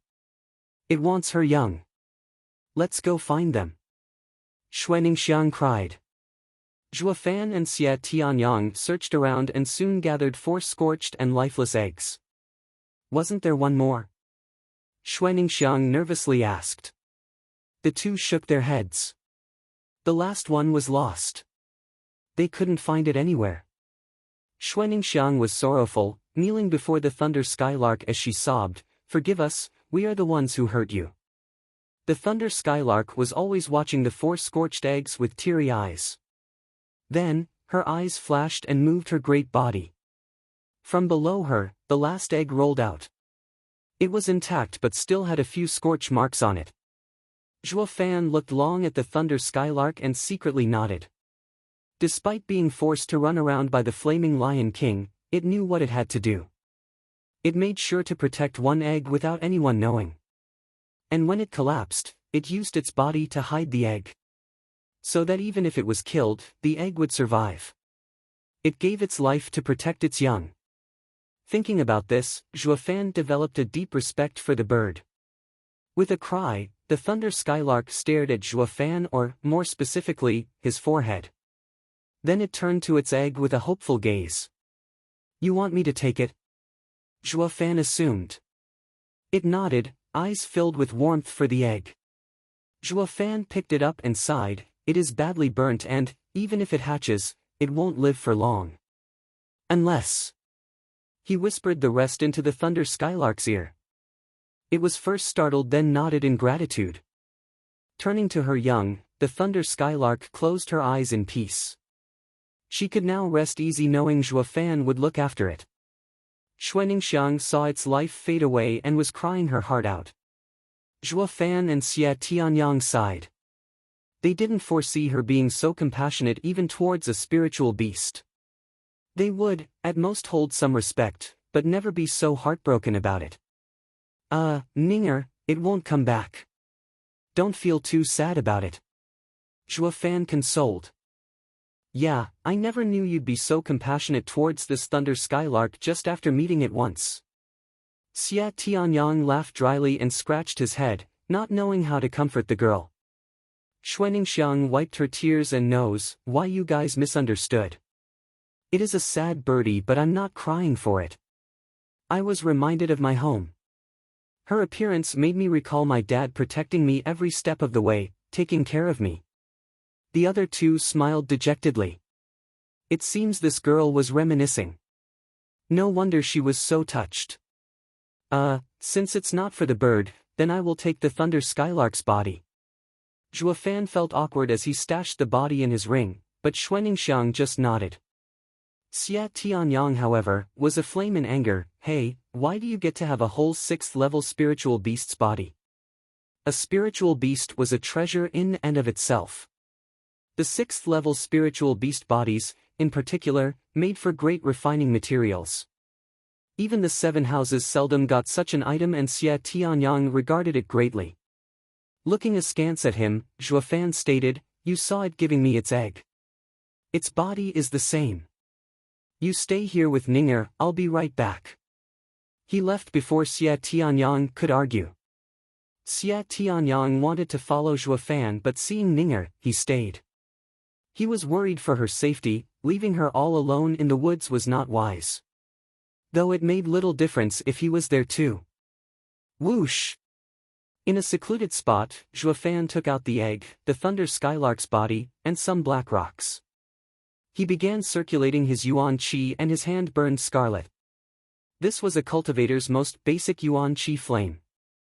Weak in battle, but useful in refining. And those black rocks were spatial stones used in making storage rings. These rocks were very rare even with all the spatial rock mines in control of the 7 houses and the imperial family. But thanks to Veiled Dragon Pavilion and imperial family endorsing the Luo clan, he got his hand on a few. And right now, he was planning on refining a beast-holding ring. It was far more complex to refine than a storage ring, and the great sects had a tight lock on any refining methods regarding them. Furthermore, it could even store spiritual energy. As spiritual beasts were nurtured by the spiritual energy of the world, they were the best ingredient for refining items. Case in point, this egg came from the thunder skylark, and its spiritual energy would help it recover. If not for this, Zhuofan was unsure if he could even hatch it. Now that the thunder skylark was dead, he desperately needed to hatch the egg and make it his demonic creature in order to enter the lightning canyon. For this, Zhuofan spoke a few words to the dying thunder skylark. And it agreed once it knew its broken body could help her young live. Either way, this was Zhuofan's way of showing his respect for the mother. Also, he would have taken this course of action regardless of her decision. Zhuofan pointed and the flame towered, fusing the ingredients with high-speed hand signs and a smile of satisfaction. He was close to fulfilling his objective. In the dead of night, stars glittered with Xuaningxiang and Xia Tianyang watching them bored out of their mind. As this was Thunder Skylark's territory, no 6th-level spiritual beast would wander here. It was the safest place for them. A sound broke the silence and Zhuofan appeared next to them. Xuaningxiang ran to him in glee as Xia Tianyang looked him up and down. "What did you do with the corpse?" Shrugging, Zhuofan was blunt, tore it in 8 and used it. Xuaningxiang was startled by his reply and Xia Tianyang rushed to placate her. Ninger, it's all right. The bodies of spiritual beasts are handled like this. But I don't know what he refined using it. Xia Tianyang knew Zhuofan was an array master and an alchemist, so being a refiner on top wasn't that far-fetched. As Zhuofan was gone for a day, he assumed Zhuofan had refined something. Hey, did you know today is Ninger's 16th birthday? She was reminded of her family when the thunder skylark protected her egg and it made her cry. Zhuofan took a long look at Xuaningxiang, who was blushing with a lowered head. Ha ha ha, since it's her birthday, then I will give her a present. Zhuofan revealed a ring that had lightning running across it. Then he took Xuaningxiang's hand and inserted the ring on her finger. This is the storage ring I refined from the thunder skylark, thunder ring. I have one and you the other. They both are made as one, and are connected with each other. Zhuofan raised his hand and sparks flashed across his ring. Xuaningxiang was overjoyed inside and blushed as she extended her fist with the ring on it. Zhuofan did the same with his hand and the two rings let out crackling sounds. Xia Tianyang was filled with envy and roared, Zhuofan, gee give me one too. I'm out. Zhuofan deadpanned, is it your damn birthday too? No, but you have to give me one. Or, the two of you, a pair of rings. Xia Tianyang's face burned hot. He no longer cared about the value of the thunder ring, but that Zhuofan and Xuaningxiang wore a unique pair of rings. Seeing through him, Zhuofan sighed inwardly, we've been through thick and thin together, so of course, I have one for you. Zhuofan then tossed him a ring. Xia Tianyang put it on in glee then made a fist bump with Xuaningxiang. Each of them got a thunder ring which would only react when another was around. Zhuofan spoke seriously, what gift did you give Ninger? Xia Tianyang started and scratched his head from having nothing of value on him. Suddenly, he turned to the burrowing mouse and pointed, Ninger likes playing with it, so I'm giving it to her. Get lost, it has long stopped being yours. Zhuofan jabbed. Xia Tianyang snapped in anger, isn't it all you're doing? The two began quarreling while Xuaningxiang stood content at the side with a smile. Absent-mindedly looking at the thunder ring, she wished the time would stop so that the three of them would stay worry-free. After a long night, they began their trek back first thing in the morning. But 10,000 miles out, a huge bird had its eye on each and every movement of theirs. Blue flames wreathed its body and with every flap of its wings, it flew deeper into the Albeast mountain range. Chapter 72, Shui Clan Patriarch. Chapter 72, Shui Clan Patriarch. The trio returned to the second area using the same method as before. Then they soon arrived at the first area. With the first step into safety, their hearts started easing up. Their thunder rings flashed with lightning from how close they were. All that's left is to leave Blue Expanse City and we'll be safe. Zhuofan looked in the city's direction with a smile. Although he didn't obtain the Thunder Skylark, he earned much more, its egg and two dear friends in life and death moments. Xuaningxiang however was frowning, worry plaguing her heart, but we offended the seventh elder. Won't he set a trap for us? Unlikely. Zhuofan stated, he must have spared our lives because another greater danger was looming overhead forcing him to flee. He must be thinking we've died at the hands of that scary thing. Thing, what thing? Xia Tianyang asked. Zhuofan only shook his head. He was out like a light at that time and was unclear what happened. But when he woke up he saw the destruction around him and came to this conclusion. As for why they were luckily spared, ask heaven. In any case, sneaking out of the city is easy. Zhuofan smiled, Ninger, what will you do after we leave? I don't know.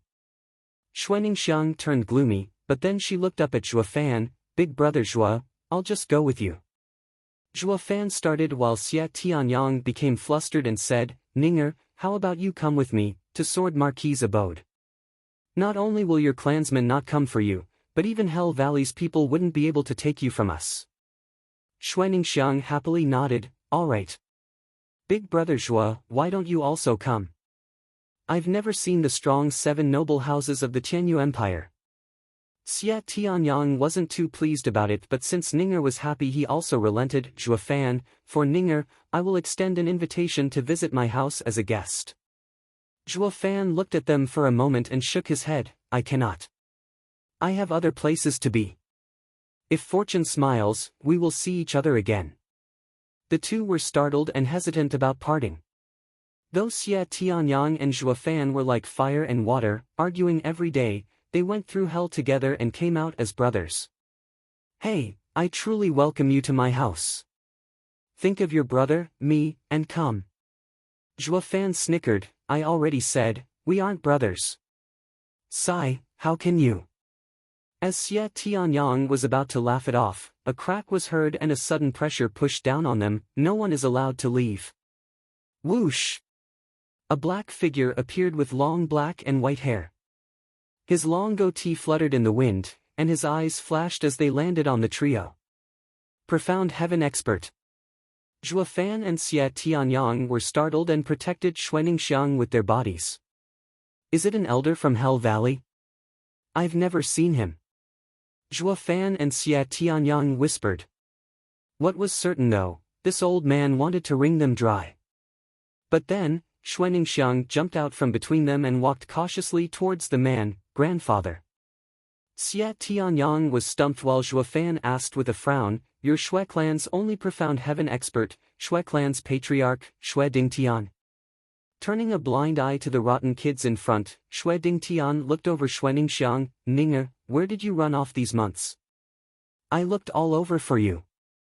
Xuaningxiang hung her head in guilt and mumbled, Sorry for worrying you, grandfather.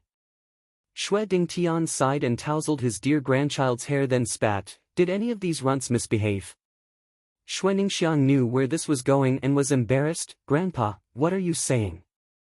Humph, then all is good. Xue Dingtian rolled his eyes over Zhua Fan and Xie Tianyang. Who was it that hurt my grandson, Xue Gang? Him. Xie Tianyang didn't miss a beat in exposing Zhua Fan. I only met Ninger after. I never saw your grandson. Rolling his eyes, Zhua Fan could only blame his poor luck in friends. I didn't know he was Ninger's brother, so, please forgive the offense, senior. Then, you eloped with Ninger? Xue Dingtian questioned Zhua Fan. What, elope? Xie Tianyang cried with a start and grabbed Zhua Fan by the clothes. Zhua Fan, explain it to me. Since when were you so close with Ninger? Xue Dingtian glanced at Xie Tianyang and turned towards his granddaughter.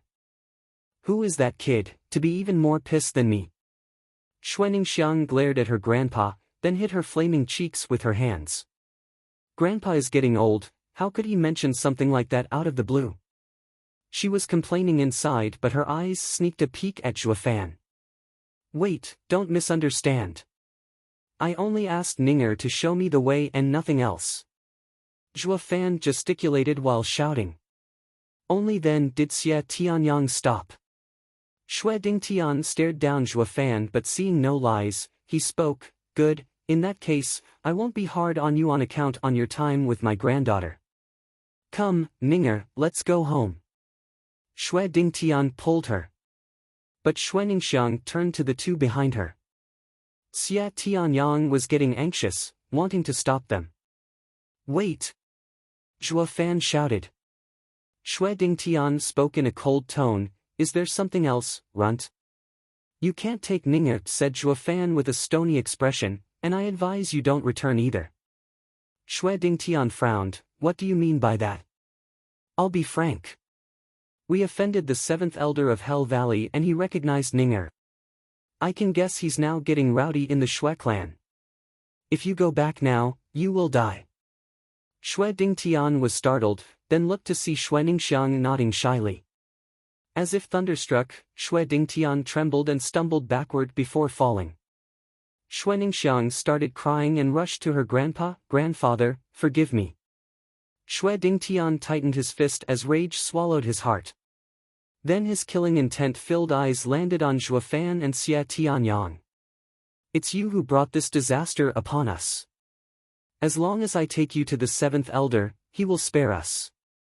Saying so, he slapped toward Zhuofan. Zhuofan's foot moved a bit, making two of his phantoms appear near him. Then they immediately retreated in different directions. Xue Dingtian scattered the three retreating figures to dust with a wave of his hand, but the real one wasn't among them. The next moment, Zhuofan came from behind Xue Dingtian and attacked with a bloody hand. Blood palm. Startled, Xue Dingtian felt his blood vessels boil. He now felt it on his own skin why his son and grandson had lost. Zhuofan wasn't only strong enough to skip stages, but also cunning and hard to fathom. Too bad he wasn't in the profound heaven stage like the old man. Xue Dingtian vanished before the blood palm could hit him, shocking Zhuofan. At the same instant, a powerful strike came from behind, and Zhuofan, who was unable to dodge in time, spat blood while flying. Xue Dingtian was about to pursue when a mystical sword intent came at him. It was Xie Tianyang wielding his star sword to strike Xue Dingtian's chest. As he looked at the approaching sword, the sky seemed to have calmed and he could only see the glittering sword moving. Profound ranked martial art. Xue Dingtian moved his foot slightly and disappeared, only to attack from Xie Tianyang's side with a palm. Xie Tianyang spatted blood and flew due to the impact. It was thanks to his spiritual armor that he wasn't heavily wounded. Zhuofan and Xie Tianyang staggered to their feet. A profound heaven expert's power wasn't to be taken lightly.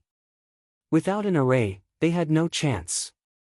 That brief exchange from before lasted but a breath and the outcome was a foregone conclusion. The two couldn't even touch a profound heaven expert. Chapter 73 Cauldron. Chapter 73 Cauldron. Stop, cried Xue Ningxiang. Xue Dingtian turned towards his granddaughter and was startled to see her in tears with a dagger at her neck. What are you doing, Ninger? Xue Dingtian became nervous. Xue Ningxiang spoke between sobs, Grandpa, let them go, they're my friends. If I do, then our Xue clan will be no more. Xue Dingtian stepped towards Zhuofan with hatred and killing intent. Grandpa, take one more step and I will be leaving this world before you. Xue Ningxiang nervously pushed the dagger closer to her throat. Blood began to trace the blade. Don't. Xie Tianyang was frightened, but Xue Dingtian gnashed his teeth and pressed on. However, Zhuofan noticed the tears in the old man's eyes. Zhuofan laughed, ha ha ha, Xue Dingtian, you've gotten senile. You think taking us to the seventh elder will save Xue clan? It will only hasten your downfall. What are you saying? Xue Dingtian stopped and stared at Zhuofan. Sneering, Zhuofan turned to Xie Tianyang, do you know who this is? He's from Sword Marquis's abode. By handing him over to the Hell Valley, you will make one of the seven houses into your enemy. Do you think you can handle their wrath and prevent the downfall of your second-rate clan? Xue Dingtian became apprehensive, he spoke while scrutinizing Xie Tianyang, impossible, you are trying to play me. I would have known by now if someone from Sword Marquis's abode came to Blue Expanse City. 7 noble houses' disciples wander the world, so why should they report to you? Clear those muddy eyes of yours and take a closer look at his spiritual weapon, his martial arts. Are they common? Even in the 7 houses, such a masterful disciple is rare. A chill shook his very core and Xue Dingtian staggered back a few steps. He knew that was a 4th-grade spiritual weapon and the kid was using a profound ranked martial art. Who could wield both if not a man from the 7 houses? Having Xue Dingtian right where he wanted, Zhuofan drove in the last nail with a sneer, you want to take us back to Hell Valley when it's uncertain if they'll even accept us. But if they do, will the Sword Marquis's abode just let you go? Plop! Xue Dingtian lost all his nerve and collapsed in a shivering mess. The Xue clan was under Hell Valley, but never would they think to step between the conflicts of the 7 houses. If it ever happened, the Hell Valley would toss them in front as cannon fodder. Xue Dingtian began to feel mournful and lost. This year is a disaster for Xue clan. Do we have no other choice but to die at the hands of one of the 7 houses? He could take these runts with him, but he wouldn't want them now even if they landed in his lap. Why, young masters, forgive this old man's rash behavior. I was blind to young master's identity. Shui Dingtian squeezed through clenched teeth and crouched before them to kowtow 3 times. Everyone was dumbfounded, while Zhuofan just took it all in with a critical eye. Xia Tianyang couldn't quite accept it and rushed over. Forgetting the fact he was Ninger's grandfather, just being an aged profound heaven expert was enough to make Xia Tianyang unable to receive such a gesture. Would the profound heaven experts, elders in title, back at Sword Marquis' abode had to kneel too? But Zhuofan's hand barred his way. If you want to save Ninger, show off your status. Zhuofan whispered, to which Xia Tianyang nodded with a bit of startle. Grandfather, get up. Xuaningxiang had never seen her grandfather so humiliated and rushed to help him up. But then Zhuofan yelled, who told you to get up? Shui Dingtian shivered and was back on his knees with a red face. You! Xuaningxiang was angry, but Shui Dingtian pulled her back. Zhuofan strutted before the old man and said in a clipped tone, do you know of our young master's eminent identity in the house? You heard him today and us, the Sword Marquis' abode, will not let this go unpunished. Yes, I was ignorant in my offense. Shui Dingtian hung his head which was already full of cold sweat. Humph, then we will take Ninger. If you want to get her back, have the Shui clan or Hell Valley come for her at Sword Marquis' abode. Wait. Zhuofan was about to leave when Shui Dingtian grabbed his ankle. It doesn't matter if Ninger offended the 7th elder, but she cannot leave. Or the Shui clan will be dead for good. I cannot accept it even if it means offending Sword Marquis' abode's young masters. Frowning, Zhuofan eyed him thoughtfully and saw the staunch resolve in his eyes. Maybe. Ninger. Zhuofan's eyes flashed with killing intent. He snatched Xia Tianyang's star sword and stabbed at the old man's chest. No! Xuaningxiang panicked and threw herself before Shui Dingtian, stopping Zhuofan's attack just in time. Damnable and crazy punk. Xia Tianyang came to and took his sword. I thought you were just scaring the old man, not being serious. He is Ninger's grandfather. Zhuofan spoke coldly, if you were to choose who dies, who will you pick among the two?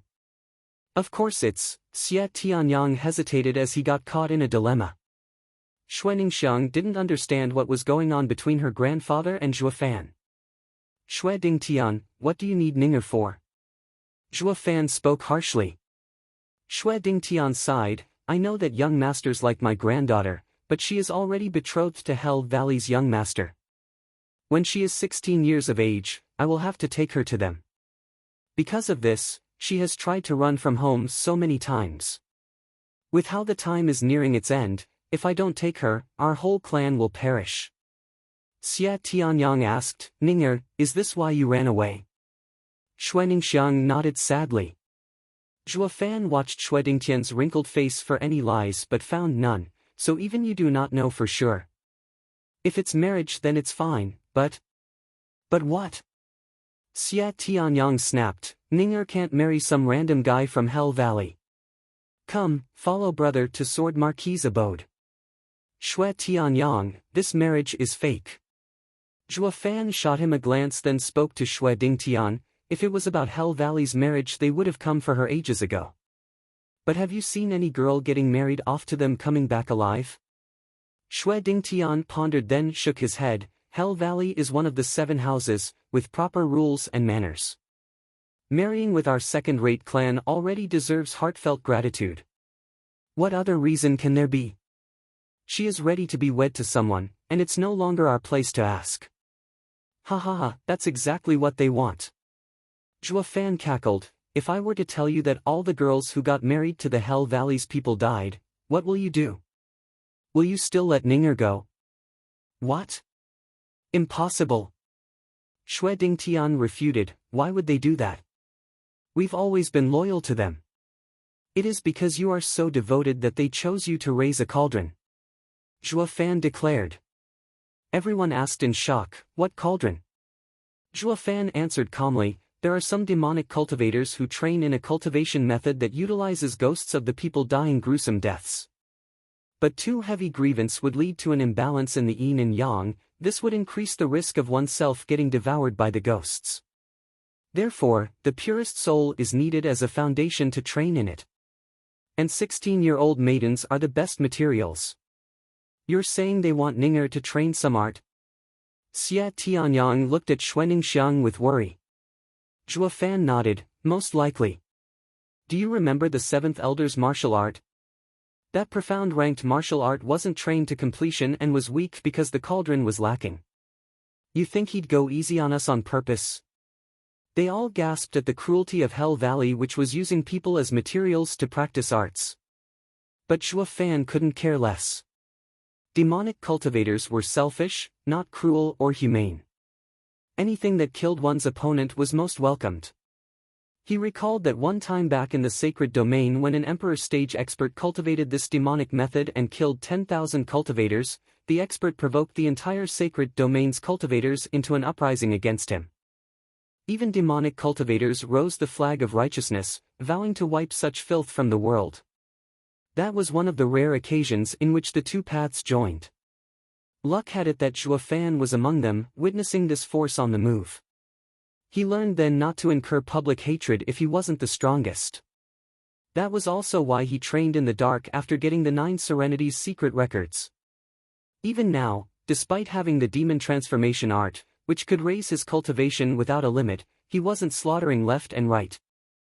If he'd get found out, he'd be the next target of both paths.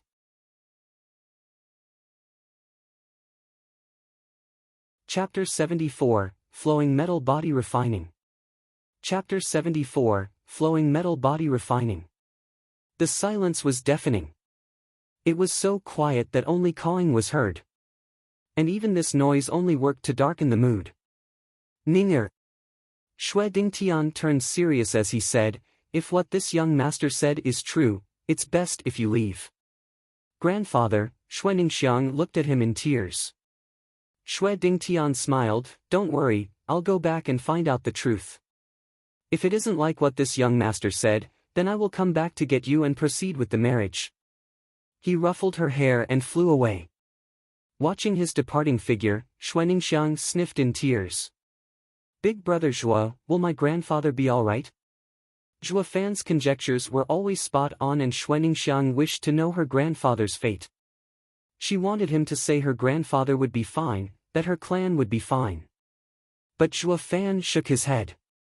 I'm sorry, if he doesn't return, your clan still might live for a while. But now, all of them will die. Xuaningxiang was shocked to the core and tears never stopped falling. Xia Tianyang began cursing to hide his sadness. Hey, you're not that damn insidious demon's match in reading people, so how can you say they'll all die if he returns? I think a profound heaven expert would make the insidious demon think twice. Humph, that is where you're wrong. I may not be as sharp as him when it comes to picking up one's intentions, but we are all humans, and I can tell a thing or two of his actions. First, we offended him, and since he determined the identity of Xuaningxiang during our fight, he would think that the Xue clan betrayed Hell Valley. He is bound to kill them to the last woman and child. But at that time, old man Xue came to find Ninger. In this case, Zhua Fan paused then sighed, until he knew the whereabouts of the profound heaven expert, he would keep them alive to draw your grandfather. Once old man Xue returns, there will be nothing holding him back. Bullshit. A profound heaven expert is an elder in the 7 houses. I don't believe he has such nerve to slaughter a profound heaven expert's entire clan. Xia Tianyang saw Xuaningxiang's expression turn darker and roared at Zhua Fan. Zhua Fan shook his head. Exactly because Xue clan has a profound heaven expert, he would wait for Xue Dingtian to return before wiping them all off. In addition, you're wrong about something. A profound heaven expert is not strong at all, but a free one is. Why do you think he kneeled before us? He didn't do it for the 2 of us, but for the sword marquis abode behind you. He didn't kneel for himself either, but for the Xue clan. If he were a rogue cultivator, free of responsibility, killing us would be a matter of fact. But, Xia Tianyang wanted to retort but found nothing to refute him with. He knew of this all too well, but the sorrowful look on Xuaningxiang pushed him to find her some solace. But Zhuo Fan's words stabbed Xuaningxiang's frail heart like a dagger. At this point, Xia Tianyang wanted to punch him. "Alright, stop fighting." Xuaningxiang shouted, "Big brother Zhuo, I know what you said is reasonable. Tell me then, if I go back as a cauldron, can I save my clan?" Xia Tianyang was appalled. "Ning'er, don't." Zhuo Fan looked her in the eye, but all he saw was an unwavering will and nodded. Even the magnificent and grand seventh elder of Hell Valley has no other way to train in that martial art. From this, it is obvious how much the Hell Valley lacks cauldrons. Doing this is likely to work, but there is no but as long as it works. Xuaningxiang waved and breathed out as if to get out all the worries off her chest. She was smiling, but the two felt their hearts heavy from the tears flowing down Xuaningxiang's cheeks. "Big brother Zhuo, big brother Tianyang, thank you for taking care of me these past months. We shall part ways, just that." Xuaningxiang sniffed. "I've never once gone outside the city, never seen Sword Marquis' abode. It's my only regret." She waved with a smile and left. Xia Tianyang's eyes were tinted red. They both knew what this girl was about to do. "Ning'er." Xia Tianyang stepped forward, but Xuaningxiang's delicate voice reached them before he could take a second. "Please don't try to use force. I know I am not your match, but I will hate you for all my life and will never listen to you two again." Xia Tianyang fell to his knees and watched her distancing figure in pain. "Hey, Zhuo Fan," Ning'er left. "Can she save Shui clan?" he asked gloomily. "For some time." Zhuo Fan shook his head, his face serene. "Once Ning'er's use as cauldron expires, Shui clan would have outlived its usefulness." "Why did you let her leave then?" Xia Tianyang bit his lip until he drew blood as his words were spoken with an edge. Zhuo Fan stared him in the eye. "At least Ning'er will leave this world at peace, believing her clan will be kept safe." "Bastard!" Bam!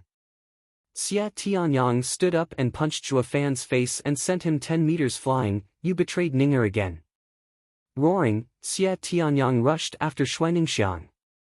"What are you going to do?" Zhuo Fan wiped the blood from his mouth and stood up. "I'm going to save her." Xia Tianyang was dead serious. "Just you?" Zhuo Fan jabbed. "How can a bone-tempering cultivator fight against a profound heaven expert? You saw what happened just now. You know the difference between the bone-tempering stage and profound heaven stage. It's not just about being unable to fly but also about speed." "So what?" Tightening his fists, Xia Tianyang spat. "It's better than doing nothing like you. We clearly had the chance to end that insidious demon last time. Last time we had the element of surprise and an array in place. In an array, no matter how fast he is, we can deal with him. But how will I set an array now? Are you telling me to set one right under his nose, then ask him to kindly step inside?" Xia Tianyang understood the meaning behind Zhuo Fan's words but couldn't accept his manner. Ning'er fought through life and death with them and now Zhuo Fan was just going to sit there and do nothing.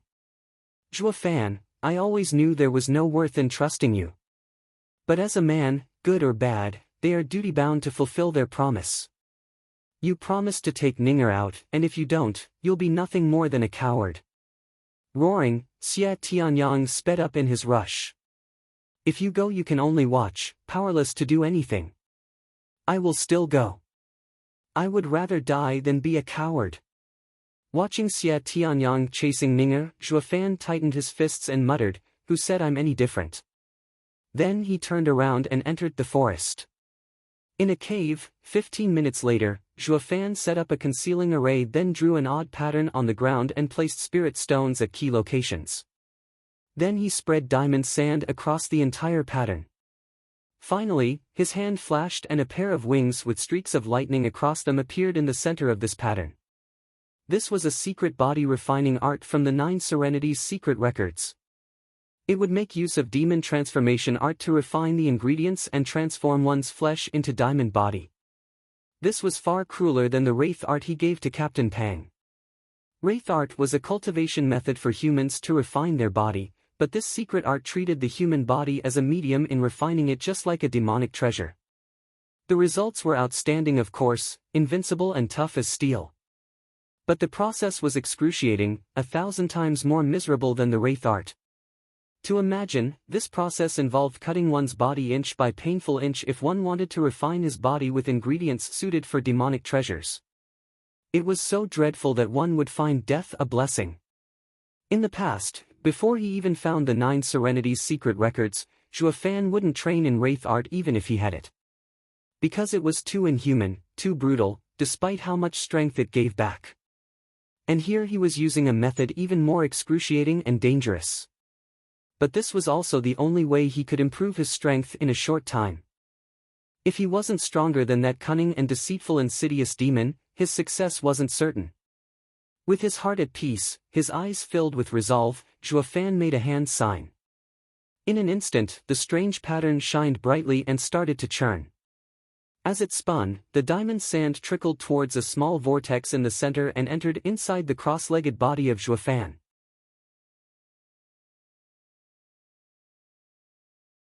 Chapter 75, Spirit and Body Refining. Chapter 75, Spirit and Body Refining. Speck by diamond speck sunk into Zhuo Fan's body as the array turned. The sand acted like minute needles, boring through his muscles and drawing blood. All diamond sand that touched him pierced his body, with no exception. 1 or 2 specks, he could bear, but 100, 1,000, they were beginning to take its toll on him, and all this while he could only gnash his teeth. When the number reached millions, his whole body was soaked in blood. And this blood all came from pin-sized holes left behind by the diamond speck, akin to a very fine sieve. Looking closely, the diamond sand had ruined his muscles, turning them to mush. And this was only the beginning, yet the pain was so excruciating, worse than any torture, death by 1,000 cuts, quite literally. However, to speed up his increase in power, Zhuo Fan still bore through it with clenched teeth, unwilling to utter even a grunt. Fine sweat ran over his body, testament to the pain. Even the mighty demonic emperor was reduced to a shivering mess. Ah! Then, Zhuo Fan's eyes narrowed as he cried out, unable to endure another million specks piercing his skin and muscles. He yelled and howled from the pain, but knew he had to stop and soon closed his mouth shut. In his heart he knew, this body refining method would remake his entire body, from the inside out, replacing his all with diamond sand. So much so he would become an unbreakable diamond. But before that, he would have to endure this agony. Yet this was just the flesh, it would soon be followed by the bones and inner organs. Zhuo Fan could only grit his teeth and follow through. If not for wishing to save Xuaningxiang, he wouldn't have chosen this path no matter how amazing the result. Too cruel. The strange array never stopped revolving, feeding Zhuo Fan's body with diamond sand. After 2 long hours, his muscles were broken down to the last fragment, then the diamond sand continued on to pierce his bones. Ugh! Zhuo Fan shook from the pain and a grunt escaped his clenched teeth. Yelling would only amplify his suffering until he could take it no more. To avoid his demise, he forced his mouth shut while his eyes bulged out of his blanched face. Damn rotten decrepit senile 9 Serenities Emperor! How the hell did you come up with this insane refining method? The moment the diamond sand entered his bones, Zhuo Fan spasmed. He couldn't even speak, so he cursed the first demon emperor of ages past in his mind. Had the demon emperor heard, his reply would be mockery, "Did I push your hand? Who lied to you that a meager thing like you can succeed?" Suddenly Zhuo Fan's body seized up 1 second and laid limp the next. His skeleton was turned to dust in that instant. Such pain filled his eyes with tears, but he was now nothing more than a pile of mush. And all he could do was lie paralyzed on the ground. There's also the last step, body remodeling. Zhuo Fan was sweating bullets as he sucked in a deep breath through gritted teeth. With his skeleton nothing more than a bone meal, the diamond sand burrowed deep into his organs. It didn't wait to stick to them like before but punched right through them. Zhuo Fan's organs were shredded and he was spewing blood mixed with flesh again and again. The blood seeped into the strange array and fused with it. Yet despite the constant flow of blood and the sweat and the pain, his lips curled into a sinister grin. I have prevailed. Now only body remodeling is left. Zhuofan's smile was wiped away by a wail. Ah! It didn't go as planned. The diamond sand finished with his organs and went for his brain. Be it a mortal or cultivator, the brain was the weakest for both, as it was the place that housed one's soul. Diamond sand was raining havoc in his very soul, his mind. Once it was gone, his death would be final. He felt as if thousands of ghosts were assailing him, a pain down to the bottom of his core. It was thousands of times crueler than the first step. But unlike before, when his mind was clear, the pain was now eating away at his consciousness. His soul was slowly being spent and was on the verge of shattering. And all he could do was wait for his demise. Ha ha ha, for me, the grand demonic emperor, to die at my own hands. How ironic. If only I knew how wretched this body-refining method was. Zhuofan chastised himself as he grew weaker. All this while, the strange array never stopped spinning, and the remaining diamond sand on it was soaked in his blood, but he was too far gone to even care. He was hanging by a thread, one that thinned by the second. What struck him as odd was, why did he have to refine his body through this hellish torture? I must have gone insane. Why did I use this deviant secret art? Zhuofan shut his eyes with a trace of regret, as his life flashed before his eyes. Since he became a demonic cultivator, he overcame all trials bearing his path, becoming the leader of the 8 emperors in the sacred domain, the first below a saint, a path filled with glory.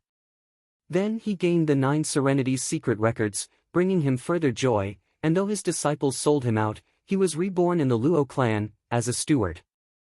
Then he met Xie Tianyang and Xuaningxiang. Xuaningxiang. Xuaningxiang, Zhuofan's lips cracked open, muttering her name in his delirium.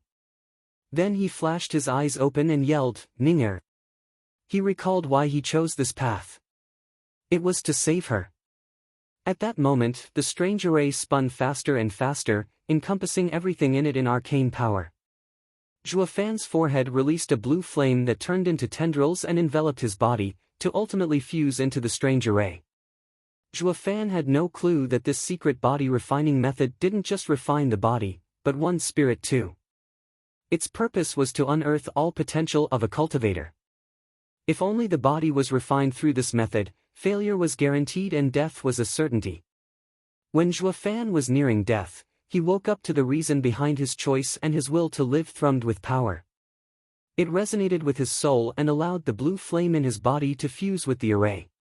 It was only now that this strange array displayed its true power. The array spun so fast that it kicked up a storm. It soon turned blue from the flame and melted the diamond sand before fusing it with Zhuofan's blood, flowing throughout his body. Golden blood soothed Zhuofan's lacerated body, breathing life into his muscles, bones, and organs. The blue flame returned to his forehead once the process was complete and fused with his soul. Zhuofan kept his eyes closed, unaware of what happened outside. He only felt his life renewing and growing with every passing moment. All this time, Blood Infant sat cross-legged in his dantian. Seeing the incoming golden blood, it was filled with ecstasy, swallowing as much as it could. It began to alternate between fading in and out of reality, to ultimately turn into a golden infant. It opened its eyes and they flashed golden, filled with vigor. Thanks to the blue flame, the pair of wings which streaked with lightning, were turned into liquid and entered Zhuofan. In a blink, an image of a pair of blue wings appeared on his back with lightning flashing across them. Deep in the Albeast mountain range, high up a mountain, laid a cave. And from this cave came the shocked voice of a strong middle-aged man. How come the azure flame I gave the kid is now gone? Did he remove it, or did he take control over it? Then laughter came from deep within the cave. Ha ha ha, I must be getting old. For that kid to erase it is already impossible, so how could he refine it? Not even a saint stage expert can receive my azure flame. Although, if he really removed it, how will I find him? Well, he'll come around sooner or later, ha ha ha. The man laughed in his cave, and the sound traveled for hundreds of miles, but there was no spiritual beast around to hear it.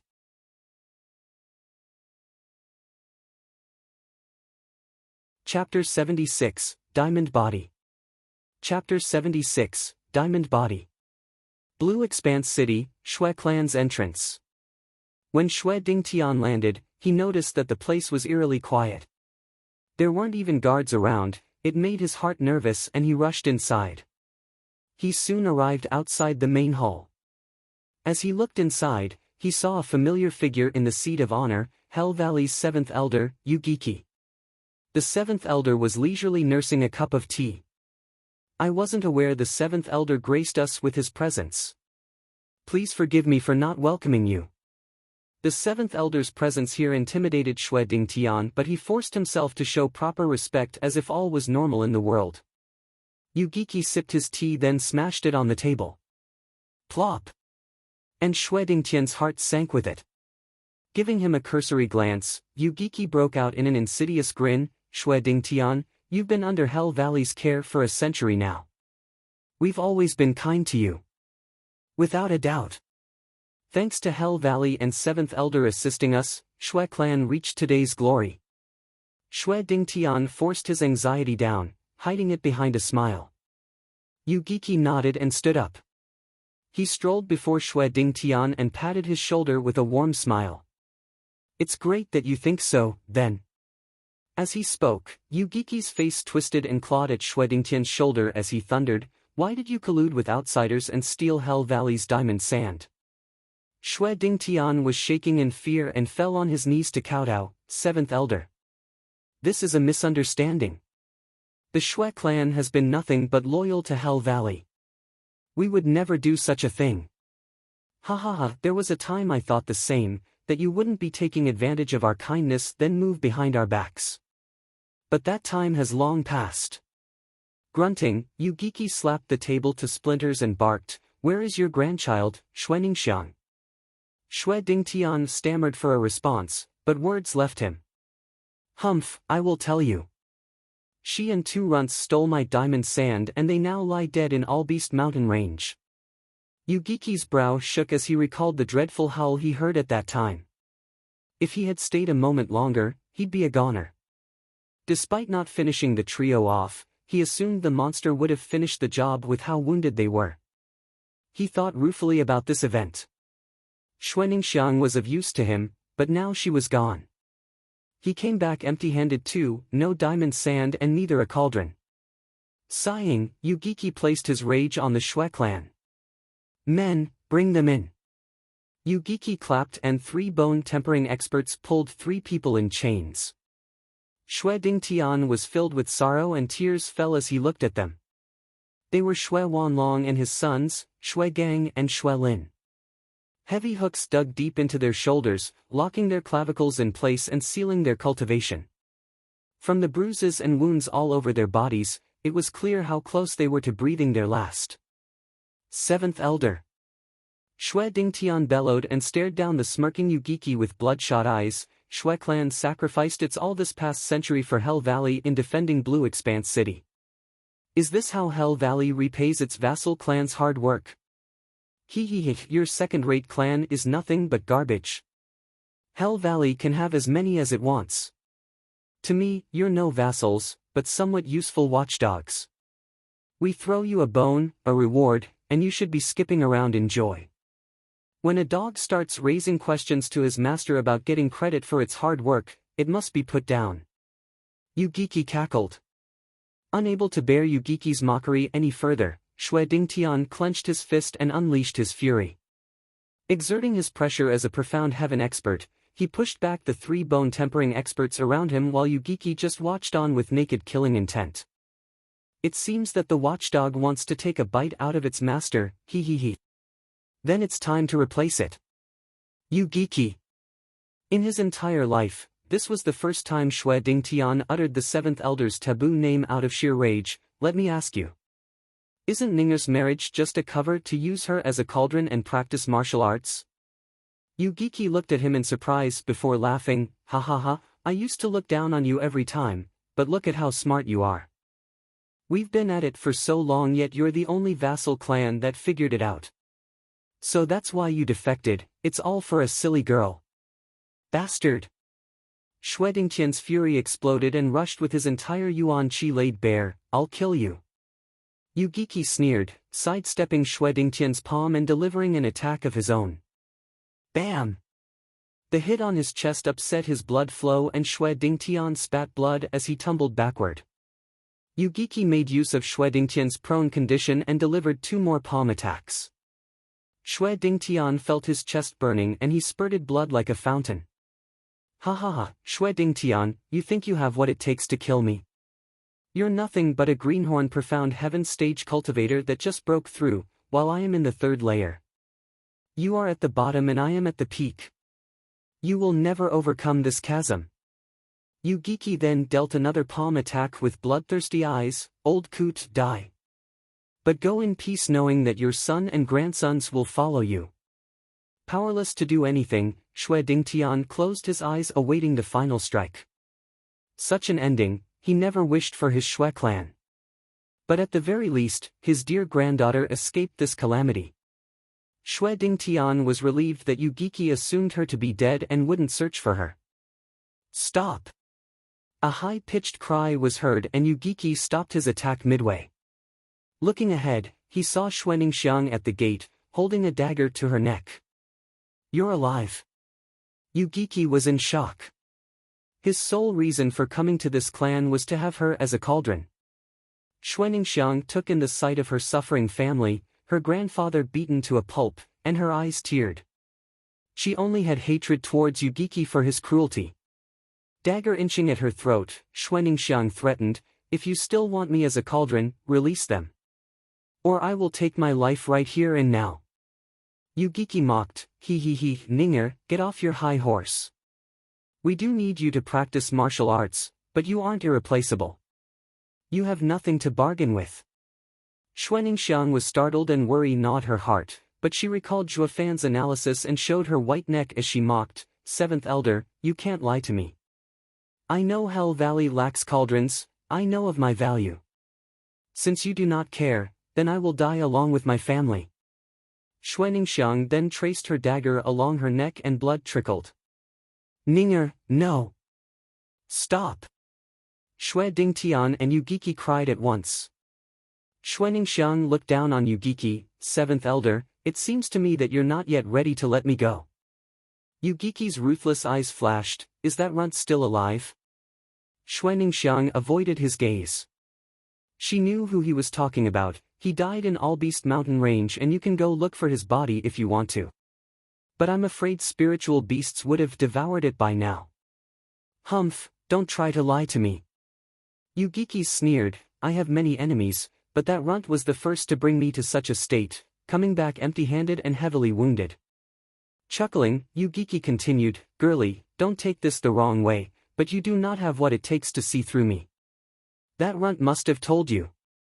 Xue Ningxiang only stared back, to which Yu Giki shook his head, in any case, I will have to take a step back.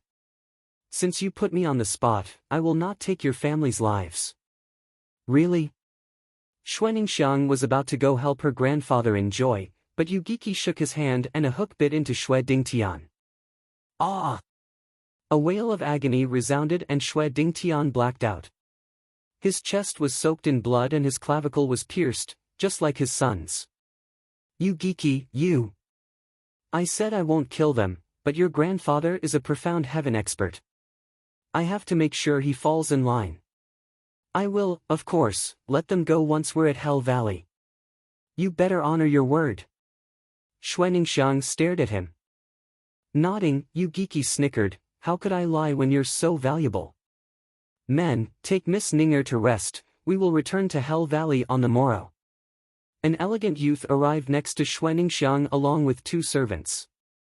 Zhuo Fan would have recognized him in an instant. He was Yu Ming, who infiltrated Blackwind Mountain as Yang Ming and later escaped Windgaze City. Standing next to Xue Ningxiang, Yu Ming snickered, so you are the cauldron for my senior's use? I have to say, you sure are pretty. Xue Ningxiang snorted and turned to look at her family as she left accompanied by the servants. Ming shrugged, then went to Yugiki. Master, what would you like us to do in regards to Luo clan? We have suffered greatly at the hands of their steward, Zhuofan. Ningxiang's pace faltered at the name. Did you tell anyone else that he killed 2 of our elders? No. Ming was cautious. Even if I do, no one would believe me. Ha ha ha, I didn't believe it either. But a few months back, I met a freak of nature that countered everything I threw at him. With how large the world is, there are bound to be some monsters out there. Master, then, Ming spoke softly. Shaking his head, Yugiki's eyes flashed with killing intent. We will deal with this runt first, then think of a way to end that Zhuofan. Or these 2 whelps will one day be Hell Valley's nightmare. Ningxiang was worried sick at his words and picked up the pace. She was worried since Yugiki had set his eyes on Zhuofan because of her. Yet none of them knew that the 2 whelps were one and the same. The night seemed endless to Ningxiang as her heart was unable to find peace. At dawn, the first rays of sunlight washed over the unusually quiet Shui clan's small courtyard. A dozen servants were already tending to Ningxiang's preparations. Meanwhile, a shockwave passed through the first area of Allbeast mountain range and exposed a pitch-black cave. A naked man staggered outside in the gentle sunlight, giving his body a golden shine. His every step left deep prints in the earth, and even the rock crumbled to dust. He sheltered his eyes from the sunlight and looked around. He took another step and rested his hand on the cave wall for support. But his small action destroyed the stone wall completely and he fell to the ground. The man stood up among the rubble. However, the rock he was on also turned to dust. Taking a moment to adapt, his face now showed resolve. At a closer look, it was clear this man was Zhuofan. Just that his every line and features were as if sculpted, exuding sharp power. When he opened his eyes, streaks of lightning sparked. Zhuofan got a feel of his body and revealed a manic grin. Everywhere he touched let out a metallic sound. He was immensely pleased with his body, which was now completely refined with the diamond sand and was as tough as a 5th-grade spiritual weapon. He then touched his forehead and a blue flame drifted out. This was the flame that the mysterious expert gifted. He couldn't control it until now. But through the strange array's refining, it fused with his soul and became his soul flame. He could now use it any way he wished. Thinking of this made him burst out in laughter. The refining process was hellish, excruciating, and deadly, but the result was astounding.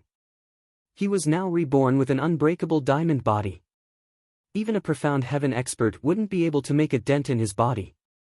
With but a thought, a pair of wings with lightning flickering over their surface, burst from his back and lifted him 10 meters in the air. They were the wings of Thunder Skylark, a creature whose speed was incredible even against a profound heaven expert. This was why he chose to refine them into his body. With them, he became a freak, a true monster. Putting on new clothes, he flashed towards the blue expanse city like lightning.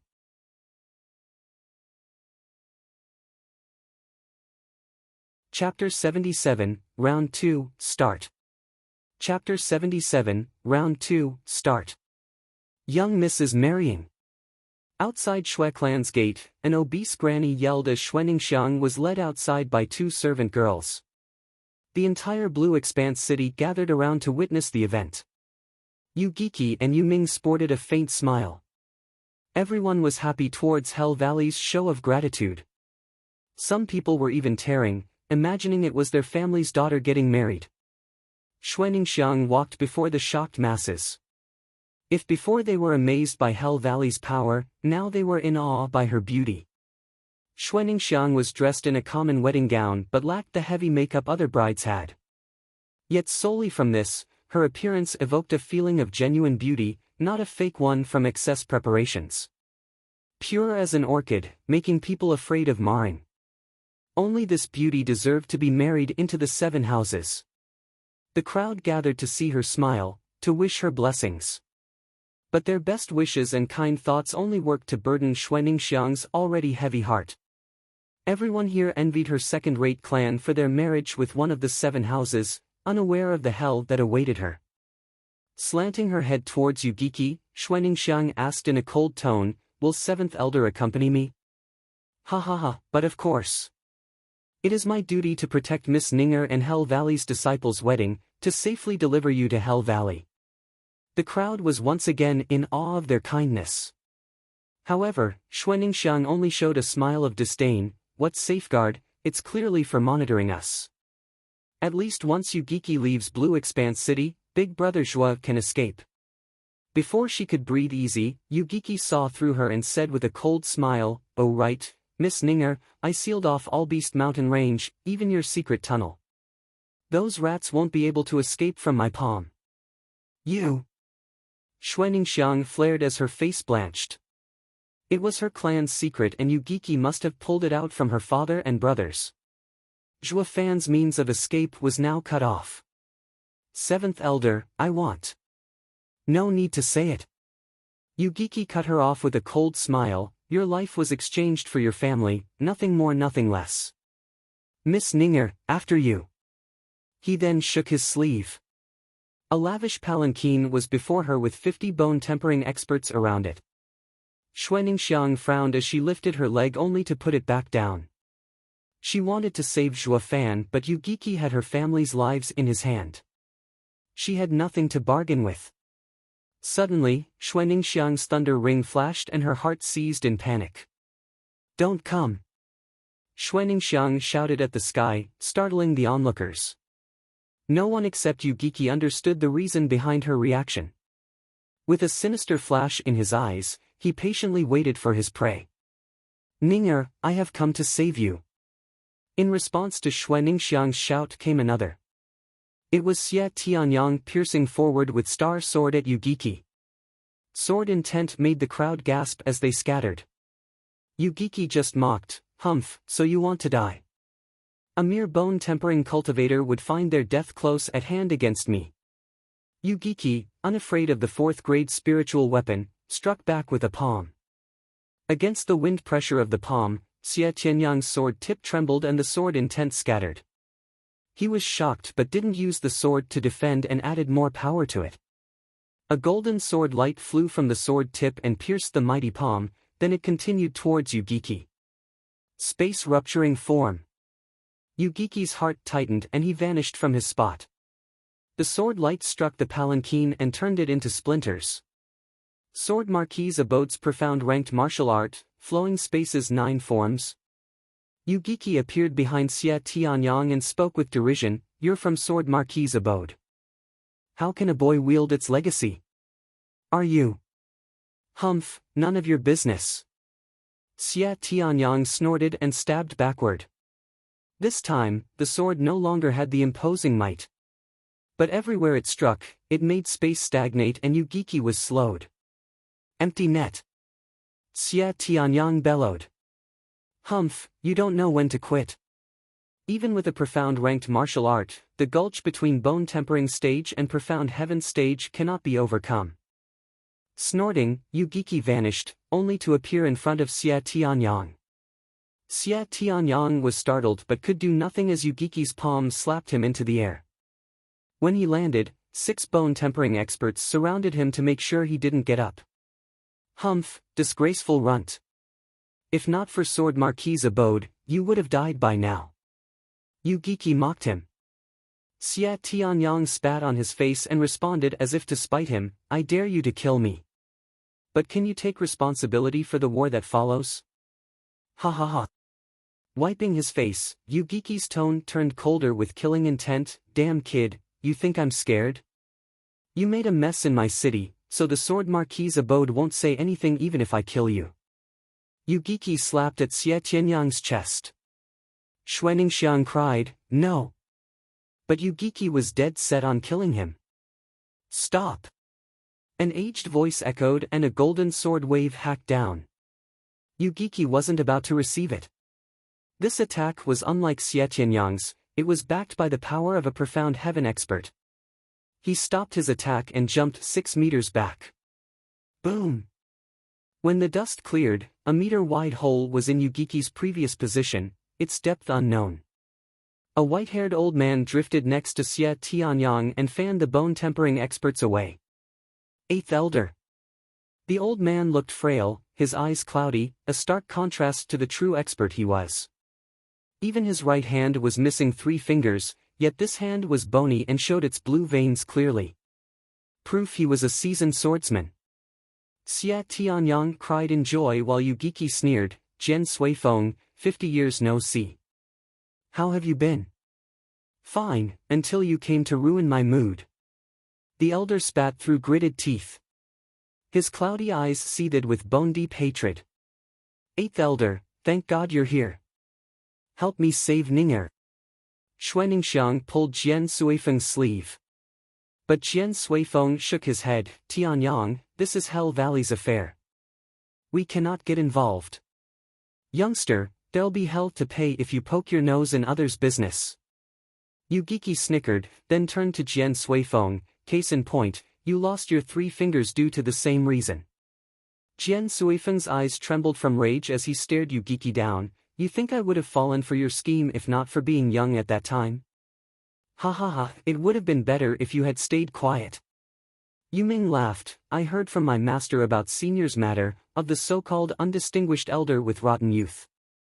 At that time, if Senior hadn't lusted over a girl from one of Hell Valley's vassal clans, why would you force your way in her town, only to finally end with you ransomed by your glorious abode lord with 3 cities? Too bad about those 3 fingers, you had to leave those behind. Gritting his teeth, Jian Suifeng was so enraged that veins popped, Yugiki, don't take it too far. Or what, you'll attack. Yugiki made a sinister grin, 5 decades ago you couldn't beat me. And that hasn't changed even now, when we're just 1 layer apart. You best run along and call for your 7th elder instead. He continued to ridicule Jian Suifeng, I am in awe of the Sword Marquis Abode's 13 sword elders' fame shaking the empire. But you're the only eyesore among them, not worth a dime. You, Jian Suifeng clenched his fists and shouted, Tianyang, we're leaving. But 8th elder, you must at least fight for the honor of Sword Marquis Abode even if we can't save Ning'er. Leaving like this. Quiet. Can't you tell he's goading us? This here is Hell Valley's domain. Winning or losing here will put Sword Marquis Abode at a disadvantage. He glared once more at Yugiki and said to Xia Tianyang, Tianyang, remember Yugiki's title and how cunning he is. Next time you meet him, make sure to face him with ample preparation. Xia Tianyang looked at Xuaningxiang not far ahead, and said in a determined tone, I know that. But if I don't save her today, I will regret it for the rest of my life. Ha ha ha, such is youth, ignorant of the world's dangers. Since Sword Marquis Abode's young master is so entertained by the idea of a hero saving a damsel, I will oblige by giving you a chance. Save not only her but also her clan, letting her feel ultimate gratitude towards you. Yugiki clapped and 4 bone tempering experts pulled 4 large crosses, with the entire Shui clan nailed on them, from old to young. Grandpa, Dad, brothers. Xuaningxiang wailed and glared at Yugiki, 7th elder, what are you doing? Acting my role as a villain. Yugiki then sent a grin towards Xia Tianyang, how will the young master play the hero otherwise? He then twisted his face and howled, attack. The bone tempering experts took out hooks and clawed them into the Shui clan's members. Blood fell like rain and their howls rang in the air. They even found the strength to shout their lungs out when the hooks came out of their bodies. Not even Shui Dingtian, who was a profound heaven expert, was eased from this suffering. Xuaningxiang was crying her heart out and yelled, Yugiki, stop or I will kill myself. Then I will kill them all. Yugiki roared in return. Xuaningxiang was rooted to the spot, powerless to alleviate the painful cries of her family. Her knees softened and she collapsed, as did her mind. Snickering next to her ear, Yu Ming reveled in her pain, girlie, get off your high horse. You're in no position to demand anything from my master. He is Insidious Demon, the #1 sage of Hell Valley. So many people from the 7 houses have fallen to my master's ploys, and you think you can best him at that? Ha ha ha, I'll have you know this too. It's because you angered him that he chose this course of action. You might have a bargaining chip, but too bad, you're too naive. And don't forget he has a bargaining chip too, rather close at hand. Xuaningxiang lifted her head, but all they conveyed was emptiness and tears. Despair and agony. She sacrificed herself to save her clan, but she was far from being able to win against this cunning fox. It instead earned his ire, and now he was venting it all on her clan. It's all my fault. She blamed herself for everything. Who will save me now? Xuaningxiang mumbled while looking at the sky in tears. Who can save us? Humph, idiot. Yu Ming mocked her but then shrugged. Idiot or not, a cauldron still has its use. Xia Tianyang saw Xuaningxiang losing herself and his heart was in pain. Jian Suifeng stopped him from charging over with a shake of his head and a hand on his shoulder. The farther we are from Yugiki, the better. But eighth elder, Xia Tianyang's words faltered as Jian Suifeng's hand squeezed his shoulder harder, afraid the kid would make a rash decision. Plop! Xia Tianyang collapsed to his knees, his spirit broken, his pride as a genius turned to nothing but tears of humiliation. The girl he liked was suffering before him and he was powerless to do anything. Then he suddenly recalled Zhuofan's words. It all went out just as Zhuofan had said. Xia Tianyang believed there was nothing he couldn't do, but now he realized how meager and weak he was. It seems that I was the coward all along. He muttered under his breath. Zhuofan, you bastard, where the hell are you? Xia Tianyang then raved through his manly tears and punched the ground until his fist inflamed. Jian Suifeng understood the kid's pain but couldn't help him. Suddenly, Xuaningxiang's and Xia Tianyang's ring sparked. Only this time it was much stronger, similar to the time when the three thunder rings were close together. He's here. Xia Tianyang looked around with hope. Xuaningxiang shivered and her eyes began to regain clarity. She muttered looking at the thunder ring, "Be big brother Zhua." Rumble. Suddenly lightning streaked across the sunny sky. It struck down among the crucified Shui clan members and blasted out the bone-tempering experts there in all directions.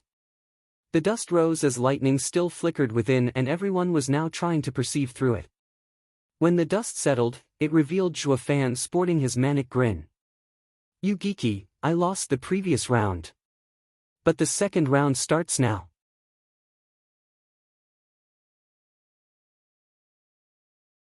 Chapter 78, Terrifying Power. Chapter 78, Terrifying Power. Who is he? Asked Jian Suifeng when he saw Zhuofan through the dust while being shocked by the feeling of dread the youth exuded. He was experienced enough to notice that Zhuofan had just entered the bone-tempering stage, and yet the aura and power the kid released held a threat to a profound heaven expert's life. This contradiction made it all feel bizarre. Xia Tianyang felt the same. Zhuofan's face, which was radiating golden, added an extra feeling of pressure. It was unlike that from a profound heaven expert but felt like raw power was seeping in Zhuofan and threatened to destroy his last vestige of life. Everyone felt as if they were standing in front of a savage beast that was ready to pounce on them. He is a friend most untrustworthy, but also most dependable. Xia Tianyang smiled wryly as his body shivered. Not from fear, but excitement. He grasped the possibility that this new Zhuofan could save Xuaningxiang. Jian Suifeng looked at Xia Tianyang in amazement. It was his first time seeing this arrogant and genius kid show such confidence and dependence on someone. Jian Suifeng turned to watch Zhuofan, to witness what made him so special. Ha ha ha, you not only survived but broke through. Yugiki sensed Zhuofan's entirely changed aura but dismissed it. The way he saw it, this was merely confidence from entering a new realm. He would learn on his own skin how weak a bone-tempering cultivator was in the face of a profound heaven expert, and his confidence will deflate like a balloon. One thing did strike him as odd though. He and Zhuofan last met a few months ago when the kid was in his 6th layer of qi condensation, and on his last breath. Yet here he was less than half a year later, unharmed and even advanced to bone-tempering stage. His speed sent shivers even down Yugiki's spine. How did this happen? Yugiki thought, this runt is a freak and must definitely be put down for good. Yugiki snorted, Minger, go and end him for me. Zhuofan rose an eyebrow in ridicule, oh, so it's you. That's fine, last time you ran away and left me with regret, but I will be extra careful in making sure to end our grievance this time around. What, you two know each other? Yugiki jerked back at Yuming, only to see his prideful disciple shaking in his boots. Even his face was twisted, pale beyond belief. Useless. Even with me having your back, you're still this scared? Yugiki spat at his disciple's cowardice. It was fine if no one else was around, but with the two from Sword Marquis's abode here, it made quite the embarrassment. A damn lily-livered punk threw all of Hell Valley's name into the ground. Jian Suifeng wasn't one to overlook the chance to laugh at their expense, ha ha ha, a brilliant disciple matching a renowned master. Today I've seen Hell Valley's disciples' staunch will. Yugiki was turning green and kicked Yuming, who face-planted into the ground. What a disgrace. He just broke through, while you're in the second layer of bone-tempering stage. Stumbling to his feet, Yuming took a short glance at Zhuofan. But Zhuofan's wicked grin seemed to spell death, and so he threw himself at Yugiki's feet with a wail. Master, he is Luo clan's steward, Zhuofan. Elder Jian and Elder Yun died because of him. Yugiki froze a second, then flitted a long look at Zhuofan. He finally seemed to understand. Zhuofan's power wasn't limited to setting up fifth-grade arrays. He also had a cunning mind that almost made him pay with his life. It's no wonder the two elders died by his hand.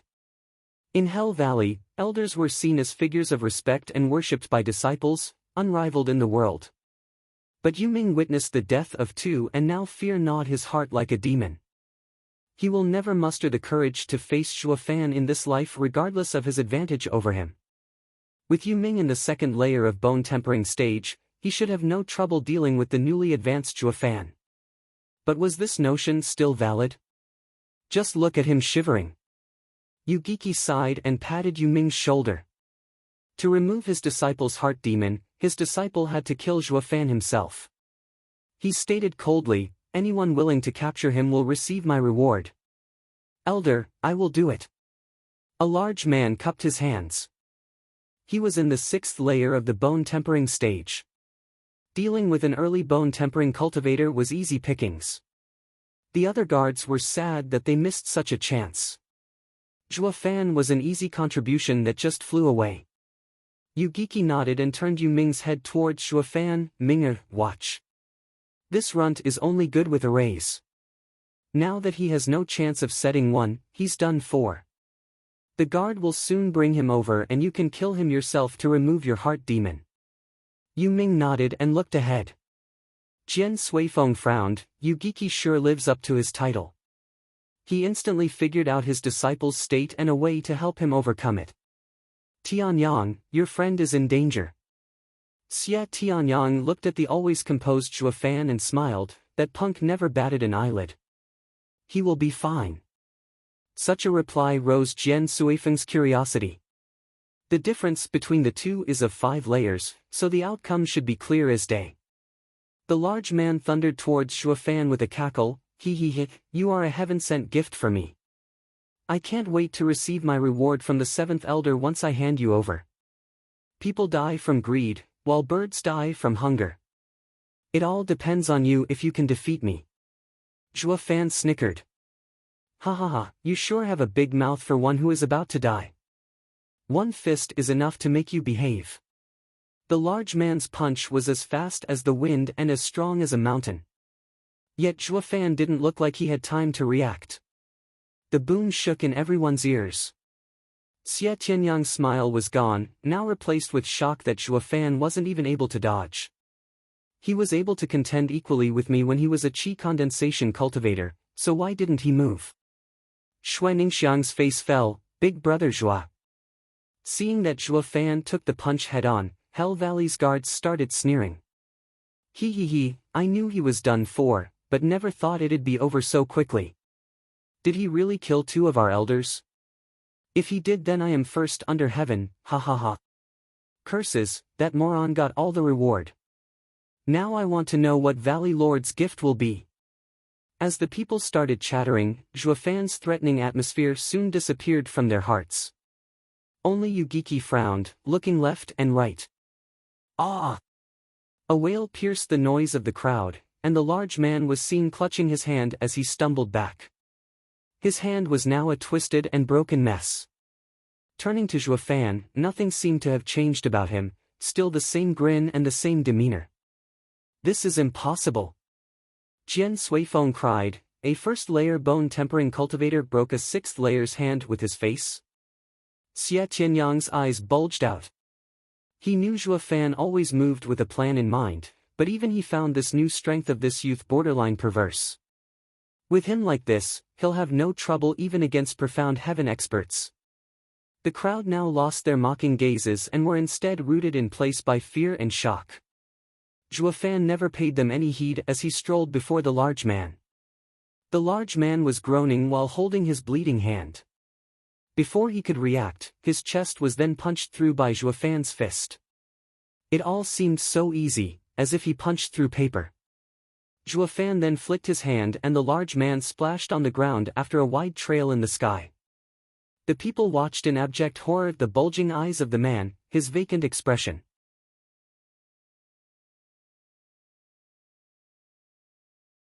Chapter 79, Human Weapon. Chapter 79, Human Weapon. Yes, obscene. This was the only apt description anyone could think of.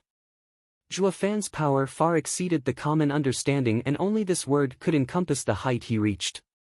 It was common knowledge that bone-tempering stage was the best period in a cultivator's life to temper one's body. Even a profound heaven expert could, at best, destroy a bone-tempering cultivator's organs.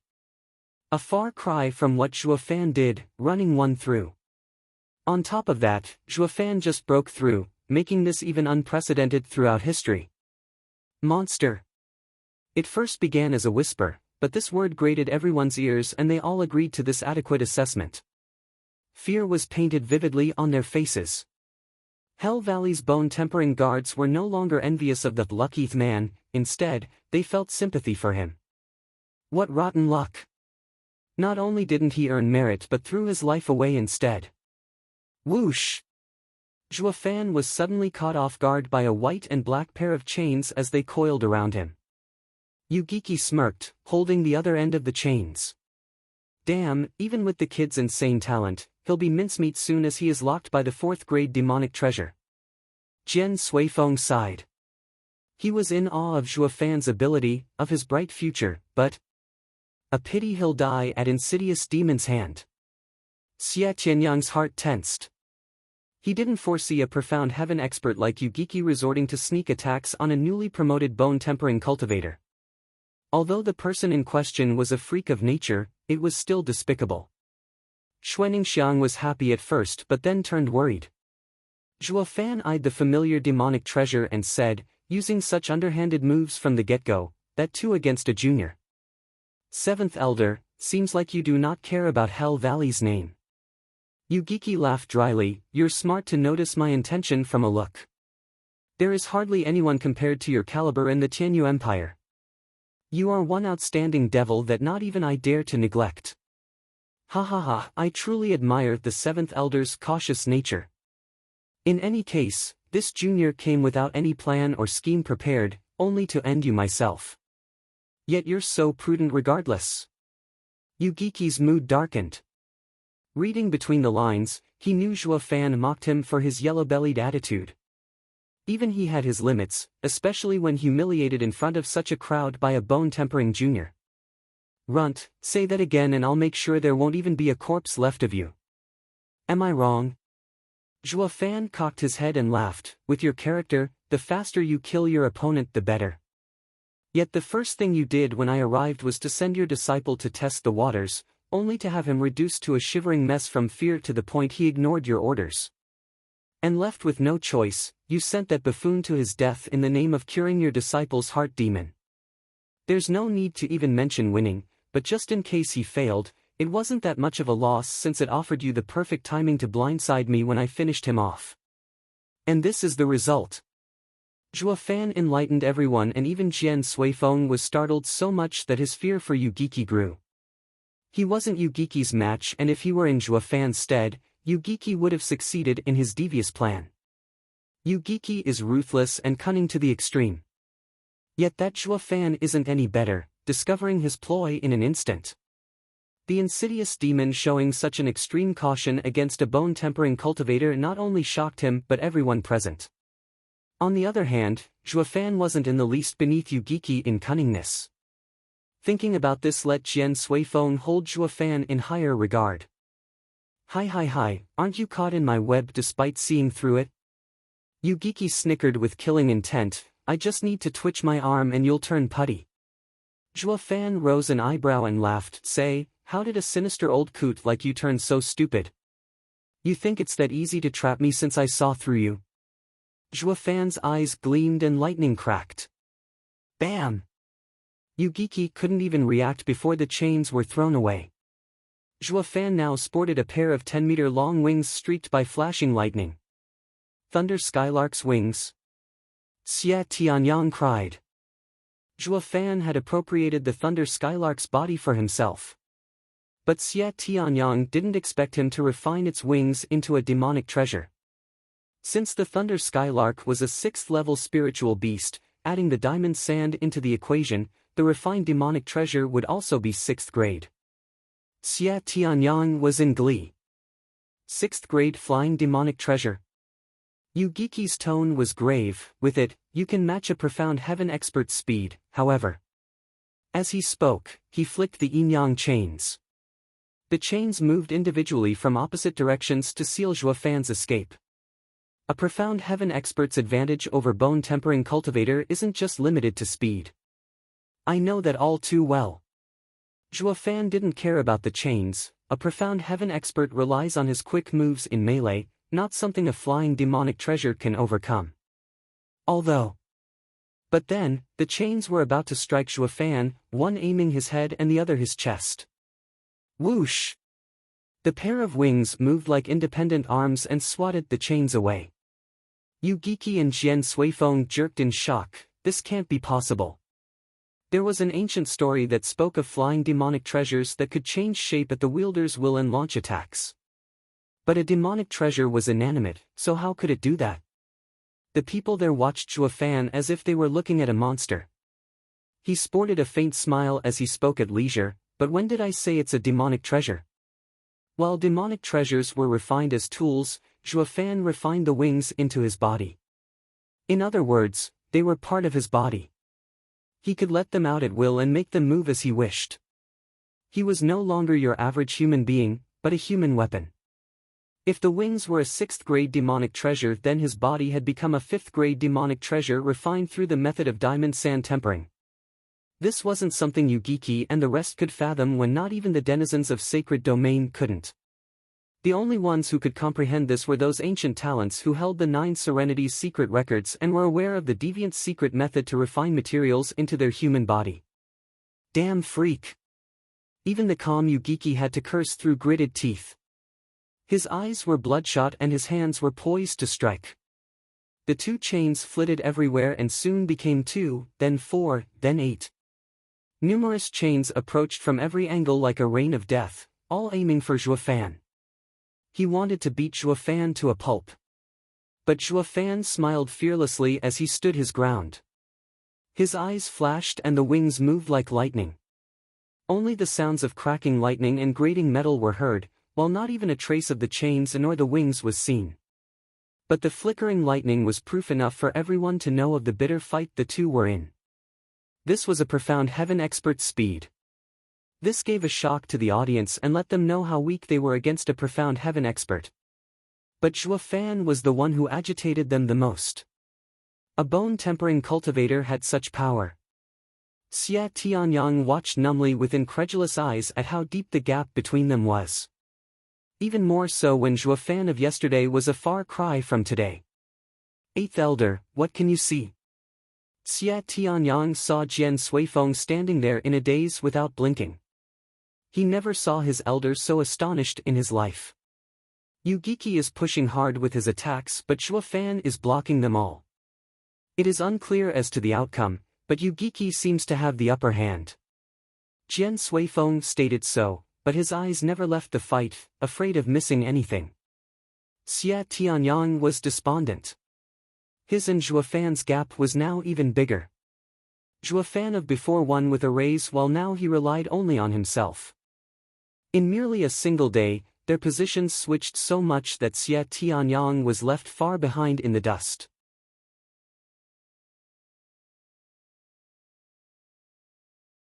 Chapter 80, Face Slapping.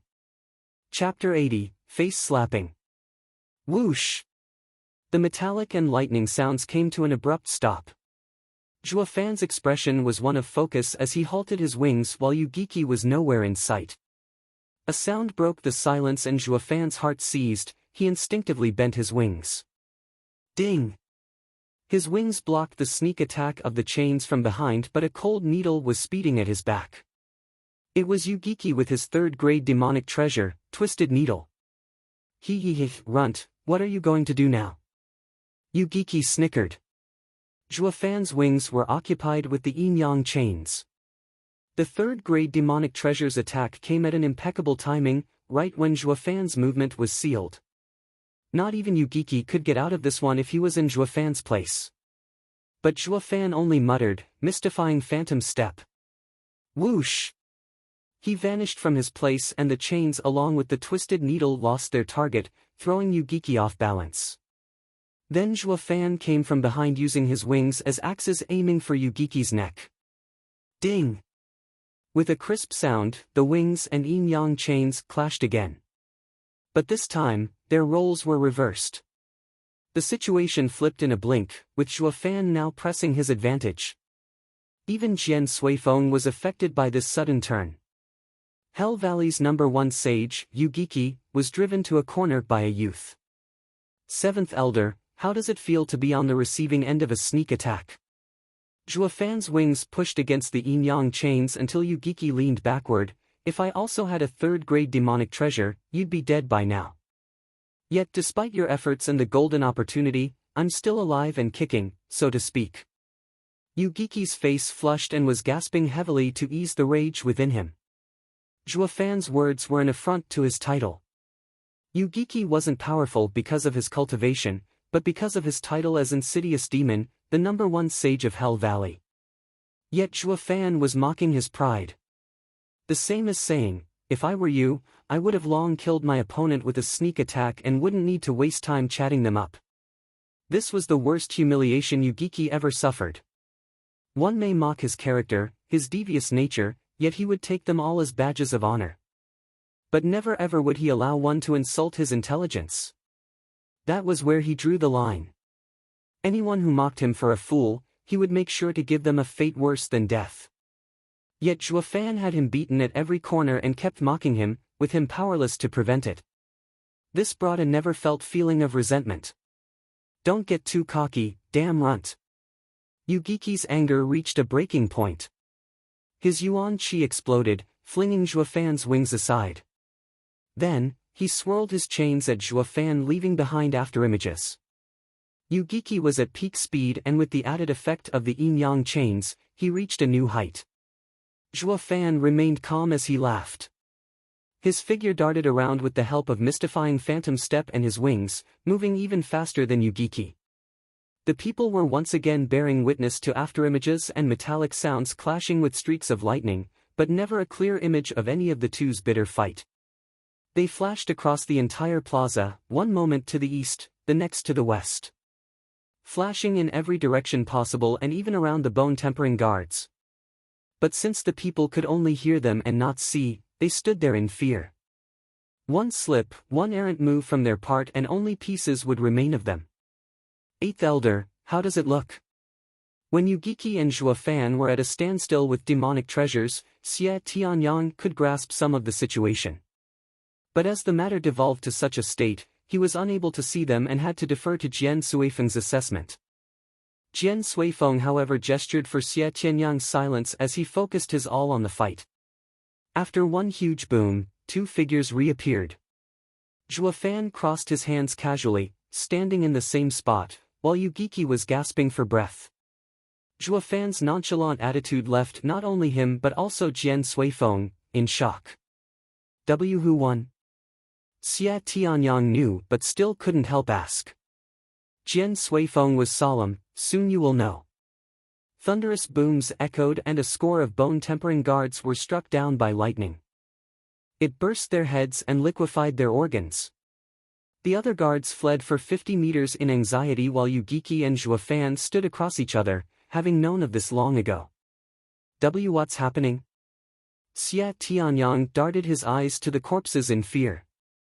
Jian Suifeng's eyes never left Zhuofan as he spoke in a grave tone, Tianyang, your friend is terrifying. I've never seen anyone like him. That Yugiki, he has never suffered as much as he has now. Xia Tianyang didn't understand, but Jian Suifeng continued, in their clashes, Yugiki was giving his all. They attacked each other again and again and made me believe Zhuofan was also fighting with everything. Then suddenly, his speed jumped. But what? Xia Tianyang seemed impatient. Jian Suifeng revealed an imperceptible smile, but instead of ending this battle, he dragged Yugiki around, killing guards right under Yugiki's eyes.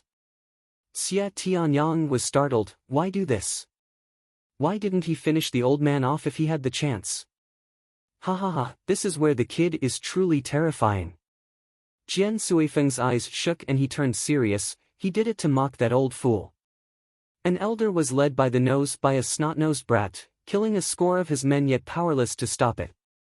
Yugiki, known as the insidious demon, was played around by a bone-tempering kid as a cat plays with a mouse.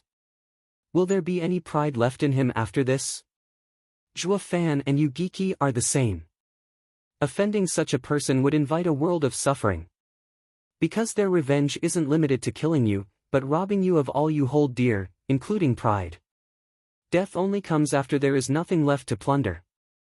Jian Suifeng suddenly laughed, feeling all his grievances get washed away. Only evil can fight evil. Yugiki was despicable in his ways for too long, and today he met his match in a little demon who has a heart just as black as his. How refreshing! Jian Suifeng's laughter rang in everyone's ears and jarred Yugiki's. The latter was burning with rage and was close to spewing blood. He felt miserable every time he saw Zhuofan standing smug. Zhuofan's power exceeded his predictions by far. In the first move itself, he discovered that Zhuofan had surpassed him. He not only treated this fight as a spar but also had the leisure to kill his men. Zhuofan left him powerless.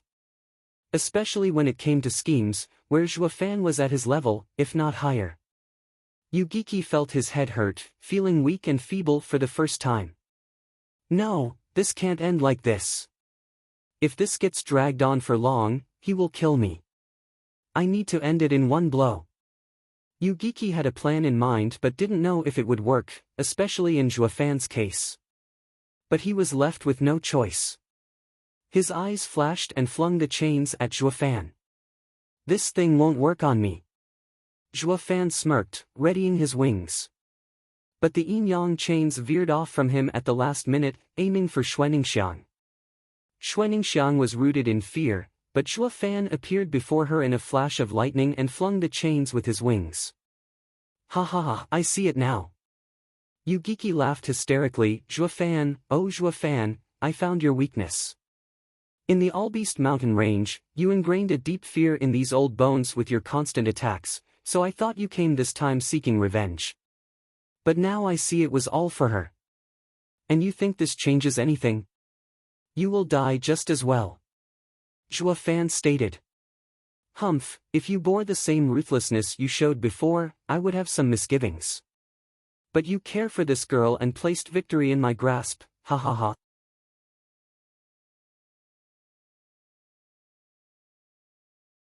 Chapter 81, Instant Kill. Chapter 81, Instant Kill. Yugiki jumped in the air and performed a double hand sign. A demonic face appeared, twisted in malice and pain. Hell Valley's profound ranked martial art, demonic face seal. Jian Suifeng shouted, this martial art is focused on striking at one's soul, it is undefendable. Even radiant stage cultivators will find it hard to cope with such an attack. The lightest injury is dizziness, while the worst would be death. His words traveled to Zhuofan's ears as a clear warning. Yugiki noticed this but laughed instead. Damn runt, if you dodge, the demonic face seal will kill the girl. If you try to take her, you won't make it. Big brother Zhuo, forget about me and leave. I can die in peace knowing you will save my family. Xuaningxiang urged. Zhuo Fan looked back with a smile, then spoke coldly at Yugiki, she is mine. As long as I'm here, you can't harm her. Then I will kill you, ha ha ha ha. Yugiki pointed and the demonic face wailed on its way towards Zhuo Fan. Xuaningxiang was nervous and was about to jump in front, but Zhuo Fan stopped her with his wing. Boom! The demonic face smashed on Zhuo Fan and thousands of gray tendrils of energy wrapped around him. The cries of lamentation, similar to that of a being starved for centuries and finally finding food, were heard all around. Xia Tianyang turned towards Jian Suifeng in anxiety, but the latter only sighed. Even a profound heaven expert was powerless in the face of such an attack, least of all a bone-tempering cultivator. Xuaningxiang couldn't hold back her tears. Hi, damn runt, lust is your downfall. A demonic cultivator should be ruthless, yet you let emotion cloud your judgment and make you weak. Yugiki cackled as he turned to Xuaningxiang, wench, his death is on you. Xuaningxiang watched Zhuo Fan become gray and her cries became heartrending. If not for saving her, he could have lived. Big brother Zhuo, forgive me, it's all my fault. Xuaningxiang sobbed. Ha ha ha, foolish girl, don't let that old goat see you cry. You're only bringing him satisfaction.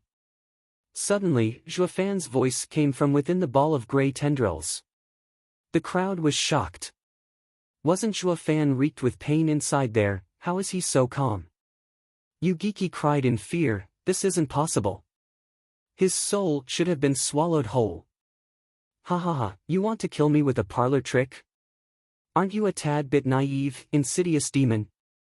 An azure flame flashed from within the gray tendrils. The gray energy retreated every time the flame moved. As the gray energy withdrew, Zhuo Fan was soon revealed before the crowd with an azure light coming from his forehead. Zhuo Fan muttered, demon transformation art. Suddenly, the gray energy wailed as they were devoured by the azure flame. And Zhuo Fan felt his soul growing stronger as a result. Demon transformation art was originally used to absorb everything to promote one's cultivation. The reason he couldn't absorb souls so far was because his own wasn't strong enough. It would only be a detriment if the result would have harmed him instead. But since he refined his soul, it grew in power, akin to radiant stage cultivator's level. And having the strange azure flame as a protector, this measly amount of vengeful ghosts were nothing more than a snack after the flame removed the waste. Eyeing Yugiki in the air, Zhuo Fan mocked, is that it? If you have no trick up your sleeve, guess I'll have to get serious. Get serious? He, stop showing off. Are you saying you've been playing around all this time? Yugiki was both angry and startled. Startled that Zhuo Fan could dismiss such a strong attack and angry from his contempt. But that was how Zhuo Fan treated him, with naked contempt. Wasn't he insidious demon of Hell Valley, their #1 sage? Despite all that, fear grew inside him. This was a foreign feeling to him since he always grasped his opponent's weakness before striking them down. But when he looked at Zhuo Fan, he only felt powerless despite everything he threw at the kid. Furthermore, he had a nagging feeling that all his moves were within Zhuo Fan's calculations. Zhuo Fan played him like a fiddle, leaving him without a shred of dignity. This fear he had was the worst he ever felt. Chuckling, Zhuo Fan mocked again, Seventh Elder, I wonder, do you remember what you told me a few months back in the All-Beast Mountain Range? Against true power, all schemes are moot. Yugiki's eyes dilated, his heart sped up, and a bad feeling crept its way down his spine. Today, I throw this line right back at you. Grinning, Zhuo Fan pointed at the sky, in just one move, I will have your head. Bullshit. Yugiki could no longer take it and snapped. He now realized, Zhuo Fan's end goal this time was revenge against him while he was only saving Xuaningxiang in passing. From the moment Zhuo Fan showed up, he smacked the old man's face at every corner, to show him how useless his insidious demon moniker was before true power. My intelligence is laughable when it comes face to face with raw power. My cunningness falls short to his. Zhuo Fan wanted to crush his pride as an insidious person, to die in pain. What a dreadful kid, far worse than even Yugiki. Jian Suifeng felt overwhelmed with shock. He is even more terrifying than Zhuge Changfeng. This thought helped Jian Suifeng understand Zhuo Fan's actions so far. It is unknown if he will one day be friend or foe. Observing him now is for the best. Ignoring the gazes around him, Zhuo Fan stared down Yugiki with delight in his eyes. Perhaps all demonic cultivators were at their happiest in the throes of slaughter. Zhuo Fan laughed. Yugiki, ready? It's time you see what real power looks like. He jumped the next moment. Bam! He shot for Yugiki like a rocket. Yugiki attacked with his yin-yang chains. But with a flap of his wings, Zhuo Fan slipped right past them. Yin-yang chains couldn't even touch him and he was already punching at Yugiki. Haha, got you. Yugiki laughed and a black and white chain flew at Zhuo Fan's chest. But Zhuo Fan only said, "Oh, so you had another set of chains besides those two. But so what? With my power, all your plans are moot, including all you've hidden so far." Zhuo Fan's eyes flashed and a golden light flew from his body. It was the blood infant after being refined with diamond sand. The blood infant, which was comparable to a 5th-grade demonic treasure, charged at the black and white chain. The chains couldn't last even a second as blood infant tore through it along with Yugiki's arm. Yugiki was shocked to find that the golden light, which passed by his ear, had taken away not only the chain but also his arm. He only now woke up to the validity of Zhuo Fan's previous words, so much so that blood infant's power scared Yugiki. He had no time to feel the loss of his arm when Zhuo Fan's punch was right at his face. Damn runt, you think you can kill me in one move? He knew his death was sealed, but he wasn't about to let Zhuo Fan determine how he died. Or he really would never rest in the afterlife. The only reason he still fought was for his honor. Whoosh! 3rd-grade demonic treasure twisted needle flew from his sleeve towards Zhuo Fan's fist. As long as he stopped the fist, he wouldn't die in one blow. Such was the glorious mind of the #1 sage in Hell Valley reduced to after fighting with an equally insidious demon. Zhuo Fan was here to make sure he would be left without a scrap of honor. The punch still moved without hesitation, meeting with the twisted needle, to the joy and hope of Yugiki. But the crisp sound that resulted from the contact revealed that the twisted needle broke in two. The fist was unaffected in the slightest as it bore into Yugiki's chest. Yugiki watched in horror and muttered, What kind of damn monster are you? Humph, I don't mind telling you. My body is as strong as a 5th-grade demonic treasure. Yours was only a 3rd-grade demonic treasure. And as for why I'm such a freak. Zhuo Fan's eyes flashed as he recalled the endless anguish and torment he had to live through. Isn't it all your fault? Roaring, Zhuo Fan threw his fist and flung Yugiki into the ground, smashing a few buildings. Blood flew from Yugiki's mouth as he watched Zhuo Fan in the air with shock and loss. How does your freakish change have anything to do with me? With this final thought, Yugiki's head sagged and breathed his last. His eyes were wide open, never to find peace.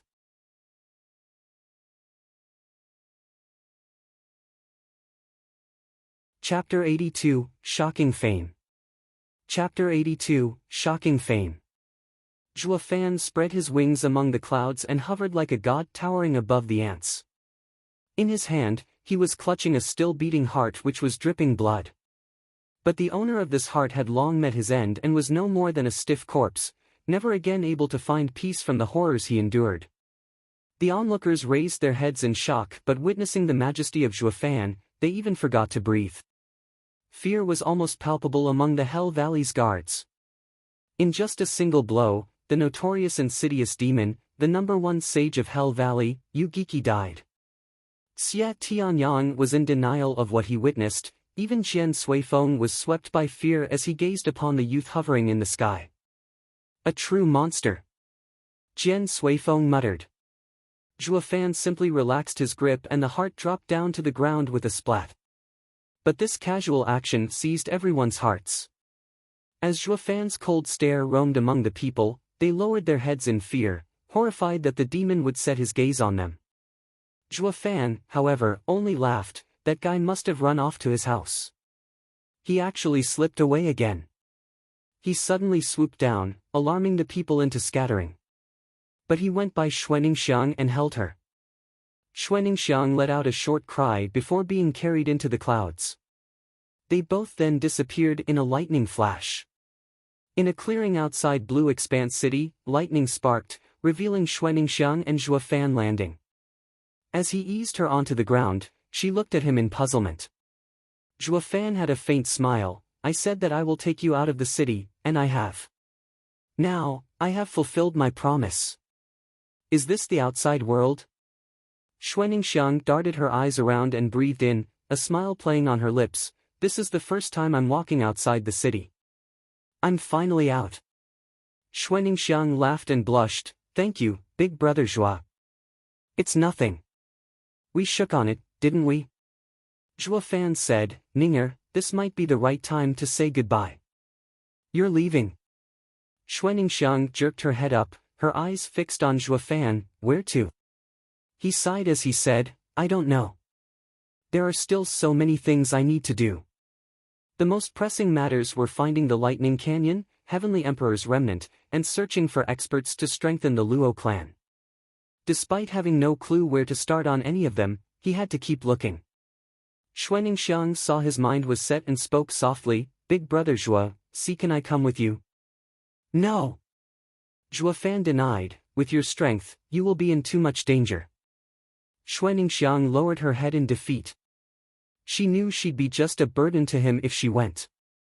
Zhua Fan tousled her head with a smile, and you still have your clan to look after. Shui clan offended Hell Valley and needs to find someone that can protect it. The Sword Marquis's abode is a good choice. From Xie Tianyang's sharp mouth, he must be quite high-placed. If he vouches for you, Sword Marquis's abode is sure to take you in. Xuaningxiang raised her head then nodded. Now was the time to look for a safe place for her clan. It would be too cruel of her, and selfish, to go with Zhua Fan and leave her father and brothers in danger. She was embarrassed but still felt reluctant to part with him.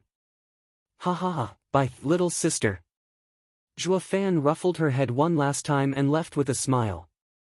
Tears formed in Xuaningxiang's eyes as she shouted, Big brother Zhua, when will we see each other again? When the thunder ring flashes.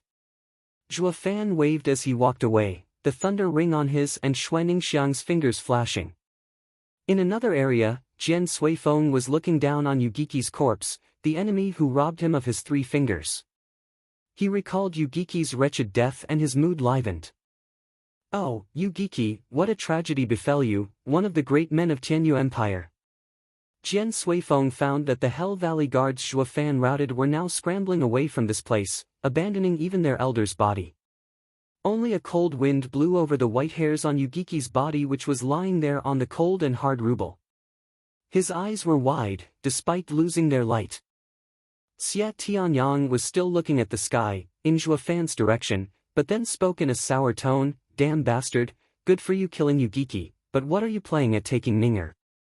Tianyang, help the others down, we'll rush to Sword Marquis's abode to heal them. The Shui clan will become Sword Marquis's abode's vassal clan. Jian Suifeng indicated towards the crucified Shui clansman.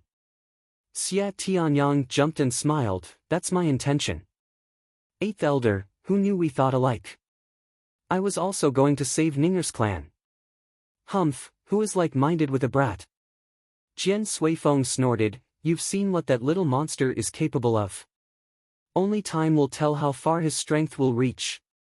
Since he went out of his way to save these people, it won't hurt to earn his favor. We might even become friends in the future. And in case we stand on opposite sides, we can use these people as hostages to deal with him.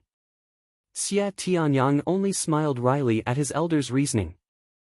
Humph, so you're not saving Shui clan because of me but because of that prick Zhua Fan.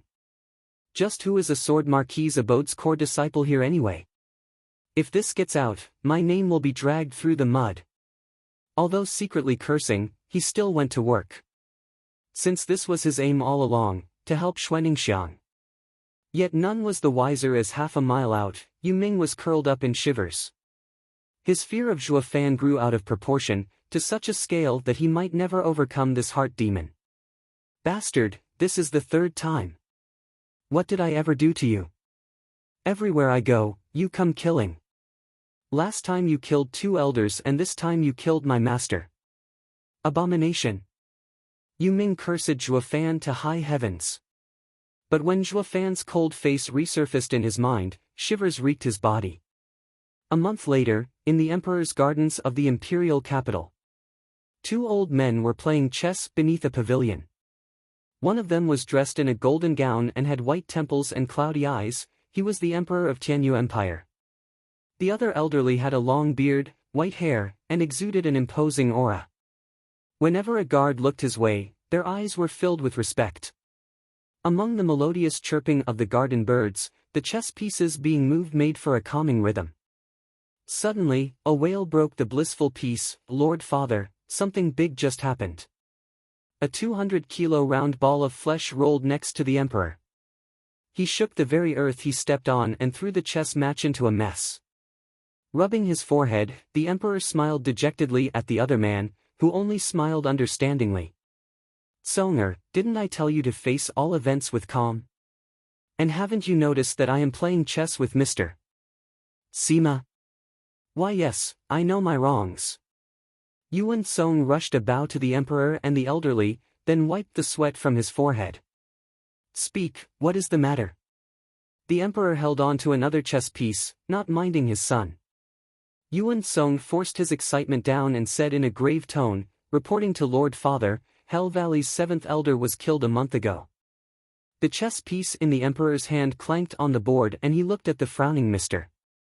Sima. Who did it? The emperor then turned his hardened face towards Yuan Kong. Seeing no one around, Yuan Song whispered, it is someone from the clan we are currently endorsing, Luo clan's steward, Zhuo Fan. A month ago, something got into him that he killed the 7th elder of Hell Valley in Blue Expanse City under everyone's eyes. It was also revealed that he was the one who killed Hell Valley's 2 other elders in Windgaze City and used Veiled Dragon Pavilion as a patsy. What? A brat killed Hell Valley's 3 elders, their precious Yugiki included? What guts? Mr. Sima said to the emperor, Your Majesty, how should we handle it?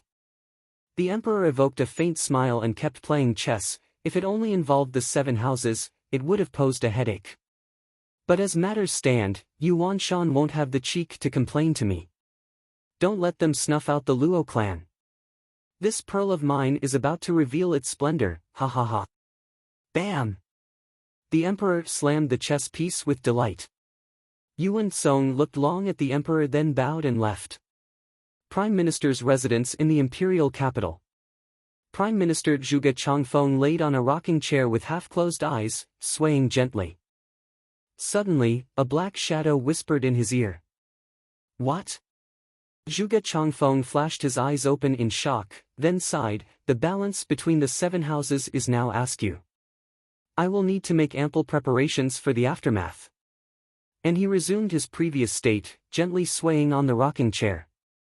High Priest's residence in imperial capital. A white-haired elder was reading through some information delivered by one of his men. As he read through, a frown appeared on his forehead and he signaled his men to withdraw. With shaking steps staining his old appearance, the elder walked into the observatory and looked up towards the sea of stars. The star of war is near and turmoil is on our doorsteps. A spark is enough to light this powder keg. The ruler is about to change, I only hope the people can weather the storm. Veiled Dragon Pavilion's headquarters. Pavilion Lord Long Yaifi and some elders were in a meeting, but 2 young people were also present, Long Jia and Long Kuei.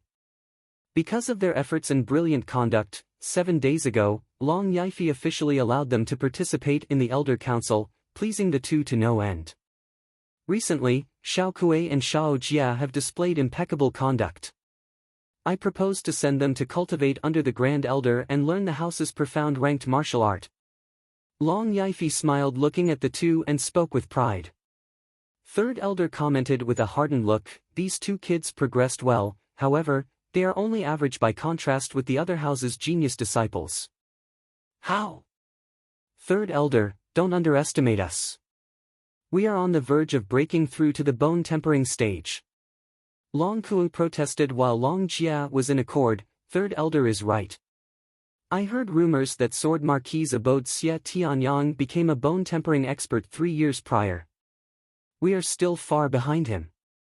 Shao Jia is so modest. You will do great deeds in the future. God I Long Jiao nodded with satisfaction. A black crow perched on his shoulder, the soul-devouring crow he got from Zhuofan. Looking at the bird, Long Jiao couldn't help his expression softening. If you two brats were half a man my brother Zhui is, you'd be training our passed-down profound ranked martial art by now. Humph, Uncle Jiao, why bring him into this? Long Kuei always became irritated whenever she heard Zhuofan's name. He is cocky, brash, and doesn't want to join Veiled Dragon Pavilion. Even if he has a smidgen of talent, that doesn't make his rise guaranteed. We will undoubtedly surpass him. A man suddenly barged in while shouting, "Urgent report, Pavilion Lord." Third elder waved him away after taking the report and read it. The next moment, his hand froze and the paper drifted to the floor. What's wrong, third elder? Long Jiao picked up the paper in worry, never having seen third elder so spooked. But the contents left his soul eye in tears. Good brother, I owe you again. What is all this about?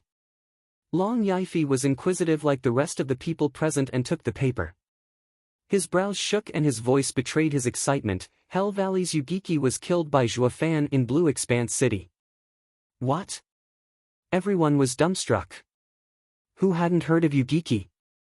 He was the greatest headache of everyone, especially for Long Jiao, who had his eye stolen in Yugiki's ploy. Yet this dreadful man was killed by Zhuofan. Their shock was understandable. Even Long Jia and Long Kuei had heard of Yugiki's infamy. After all, he was a man feared by all elders of the Veiled Dragon Pavilion. They instantly felt how far behind Zhuofan had left them. Ha ha ha, well done. Long Yifi burst in laughter. I was right in my decision. This kid is a dragon among men. Increase our support to the Luo clan and send some men to safeguard their clan. I'm sure we all can agree on that. It was a unanimous decision. Not even the elders who were against Long Yifi proposing an alliance with Zhuofan showed any complaint. After all, none of them here could do what Zhuofan did, sending that Yugiki to his grave. And the Veiled Dragon Pavilion was just the beginning. The continent's clans soon came to know of this affair. Among the shocks and cries of joy, Zhuofan's name was etched in the minds of many clan leaders.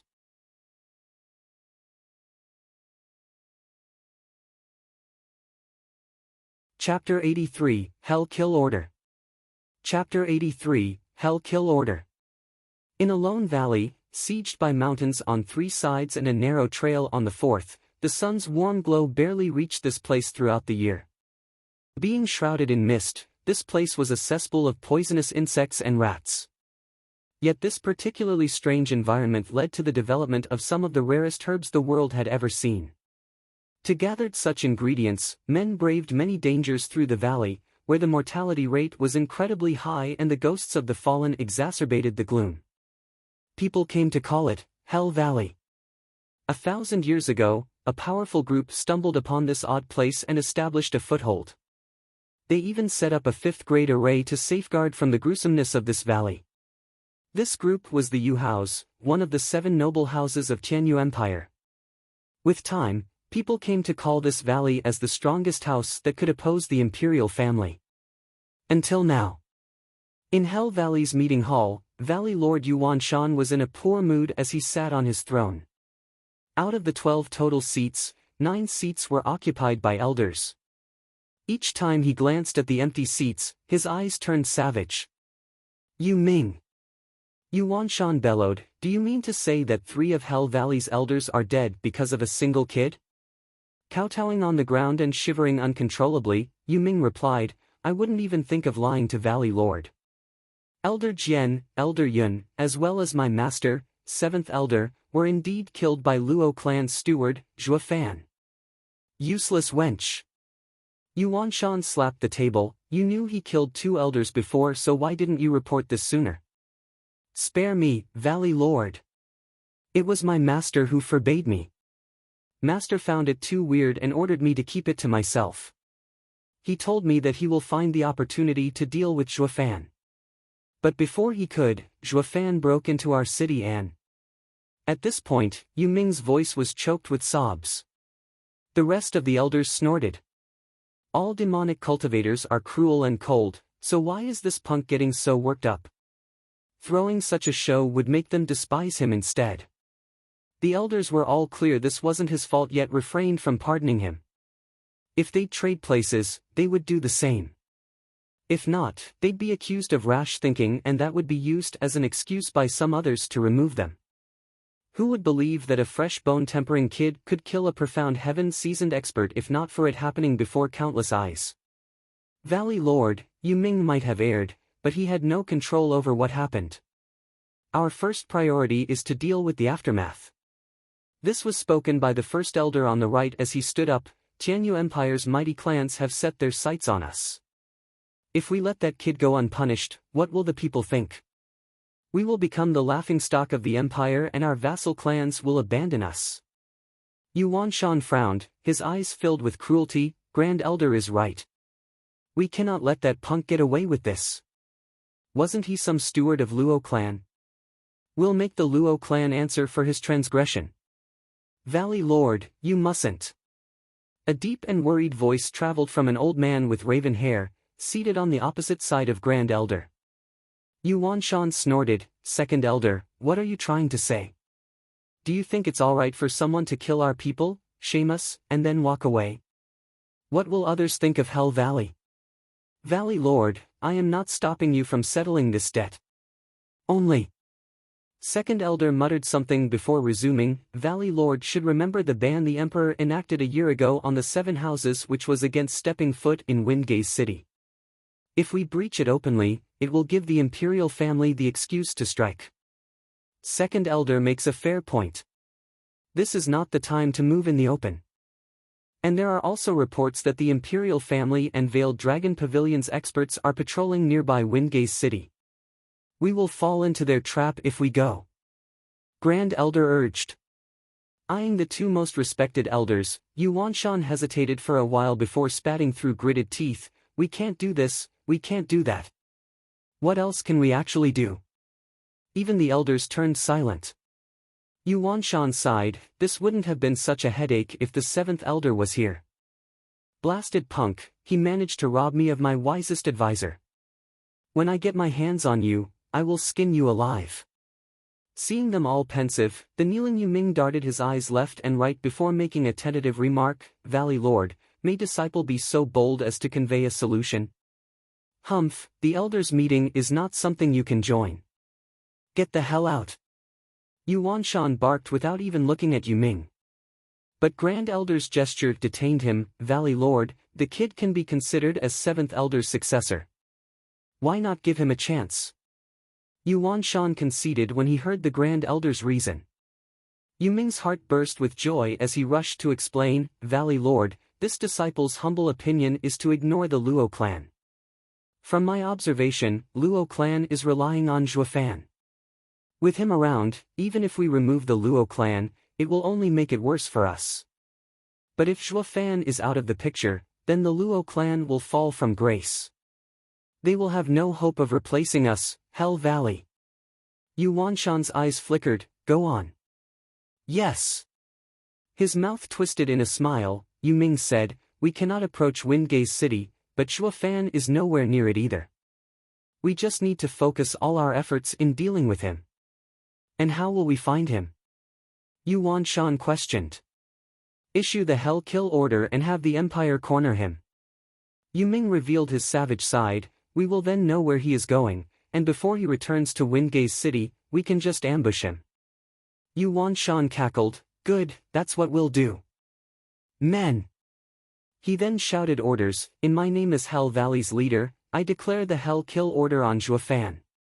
Anyone who provides clues to his location can become a vassal to Hell Valley. Anyone who brings me his head will become Hell Valley's #1 vassal, ruling above all others. Yu Wanshan's sinister laughter echoed, to which Yu Ming followed up with a vile smile. Zhuofan, you abomination. I won't dare face you, but now you have the whole empire after your head, he he he. Grand Elder smiled, as I thought, this kid is still thinking about revenge. But the Elder didn't care since Zhuofan was the enemy of Hell Valley.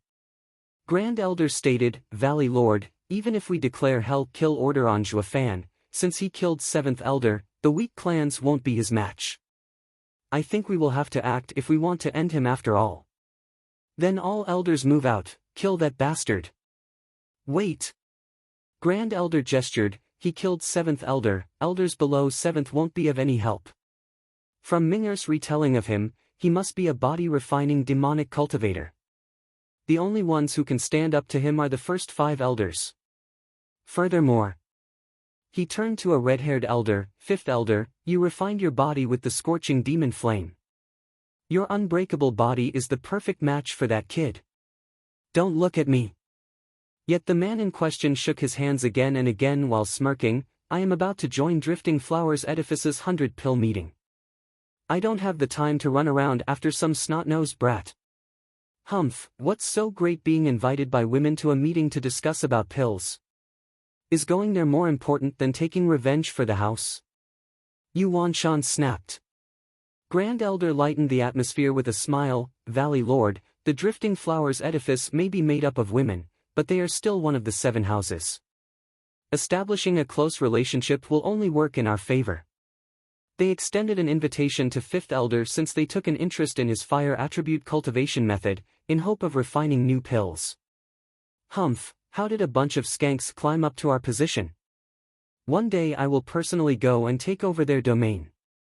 Yuan Shan said viciously. Grand Elder shook his head, Valley Lord, I would like to have Yu Ming participate in 7th Elder's place in our future elder meetings. Staring at Yu Ming, Yuan Shan nodded, fine, raise him well, as the next insidious demon, ha ha ha. Yu Ming was overjoyed in his bowing. Meanwhile, in Blackwind Mountain, Captain Pang was cultivating by sitting on 36 blades. His body was riddled with scars. While cultivating, black tendrils of energy would leave his body, drift around the blades, and return back to him. But as each black tendril went back into his body, a new bloody scar adorned his wreaked body, making him frown. Suddenly, a shadow grew before him and Lei Yuding came from behind. Cracking his eyelids, Captain Pang stood up with a smirk, Miss Lei's elusive shadow art is becoming more and more outstanding. I didn't even notice you were coming. Humph, your wraith art isn't any less impressive, reaching bone tempering stage in just a year. You're making those clan's geniuses jealous. Hee hee hee, it's all because of Brother Zhua. Captain Pang laughed and peeked next to him. Not 5 meters from him, a 15-year-old was braving above other blades as sweat marred his brow and trailed along his scarred body. But around him were corpses riddled with wounds, as if hacked by countless edged weapons. Damn it, what kind of vile method are you cultivating? Lei Yuding cursed. Captain Pang replied with indifference, of the 20 kids you sent, only 1 barely made it. Send me another batch. With just 1 survivor you want more? Lei Yuding raised her voice in shock. Captain Pang smirked, it's actually quite a good result. For 50 to die while training in this art is normal. But for Luo clan, everything is worth it. Humph, you are hard at cultivating, and what is that brother of yours doing? Snorting, Lei Yuding fetched a paper, he killed Hell Valley's 7th Elder and they've issued a kill order. What? Captain Pang burst into laughter, Brother Zhua truly does incredible things, shaking the world everywhere he goes. Then he patted Lei Yuding's shoulder, Miss Lei, don't be too worried. With Brother Zhua's skills, Hell Valley's order won't affect him. Humph, who the hell cares about him? Lei Yuding muttered through gnashed teeth, he just went and provoked Hell Valley over a girl. Since when was he so goody-goody? Captain Pang grinned, so that's what it was, ha ha ha. Sometimes, Brother Zhua quite likes striking a heroic figure. Hero? My ass. You think I don't know him? Sighing, Lei Yuding turned into a shadow and vanished. Captain Pang shouted the next moment, don't mention this to young miss, especially the last part. But Lei Yuding's response didn't come. Captain Pang sighed, Ah, women.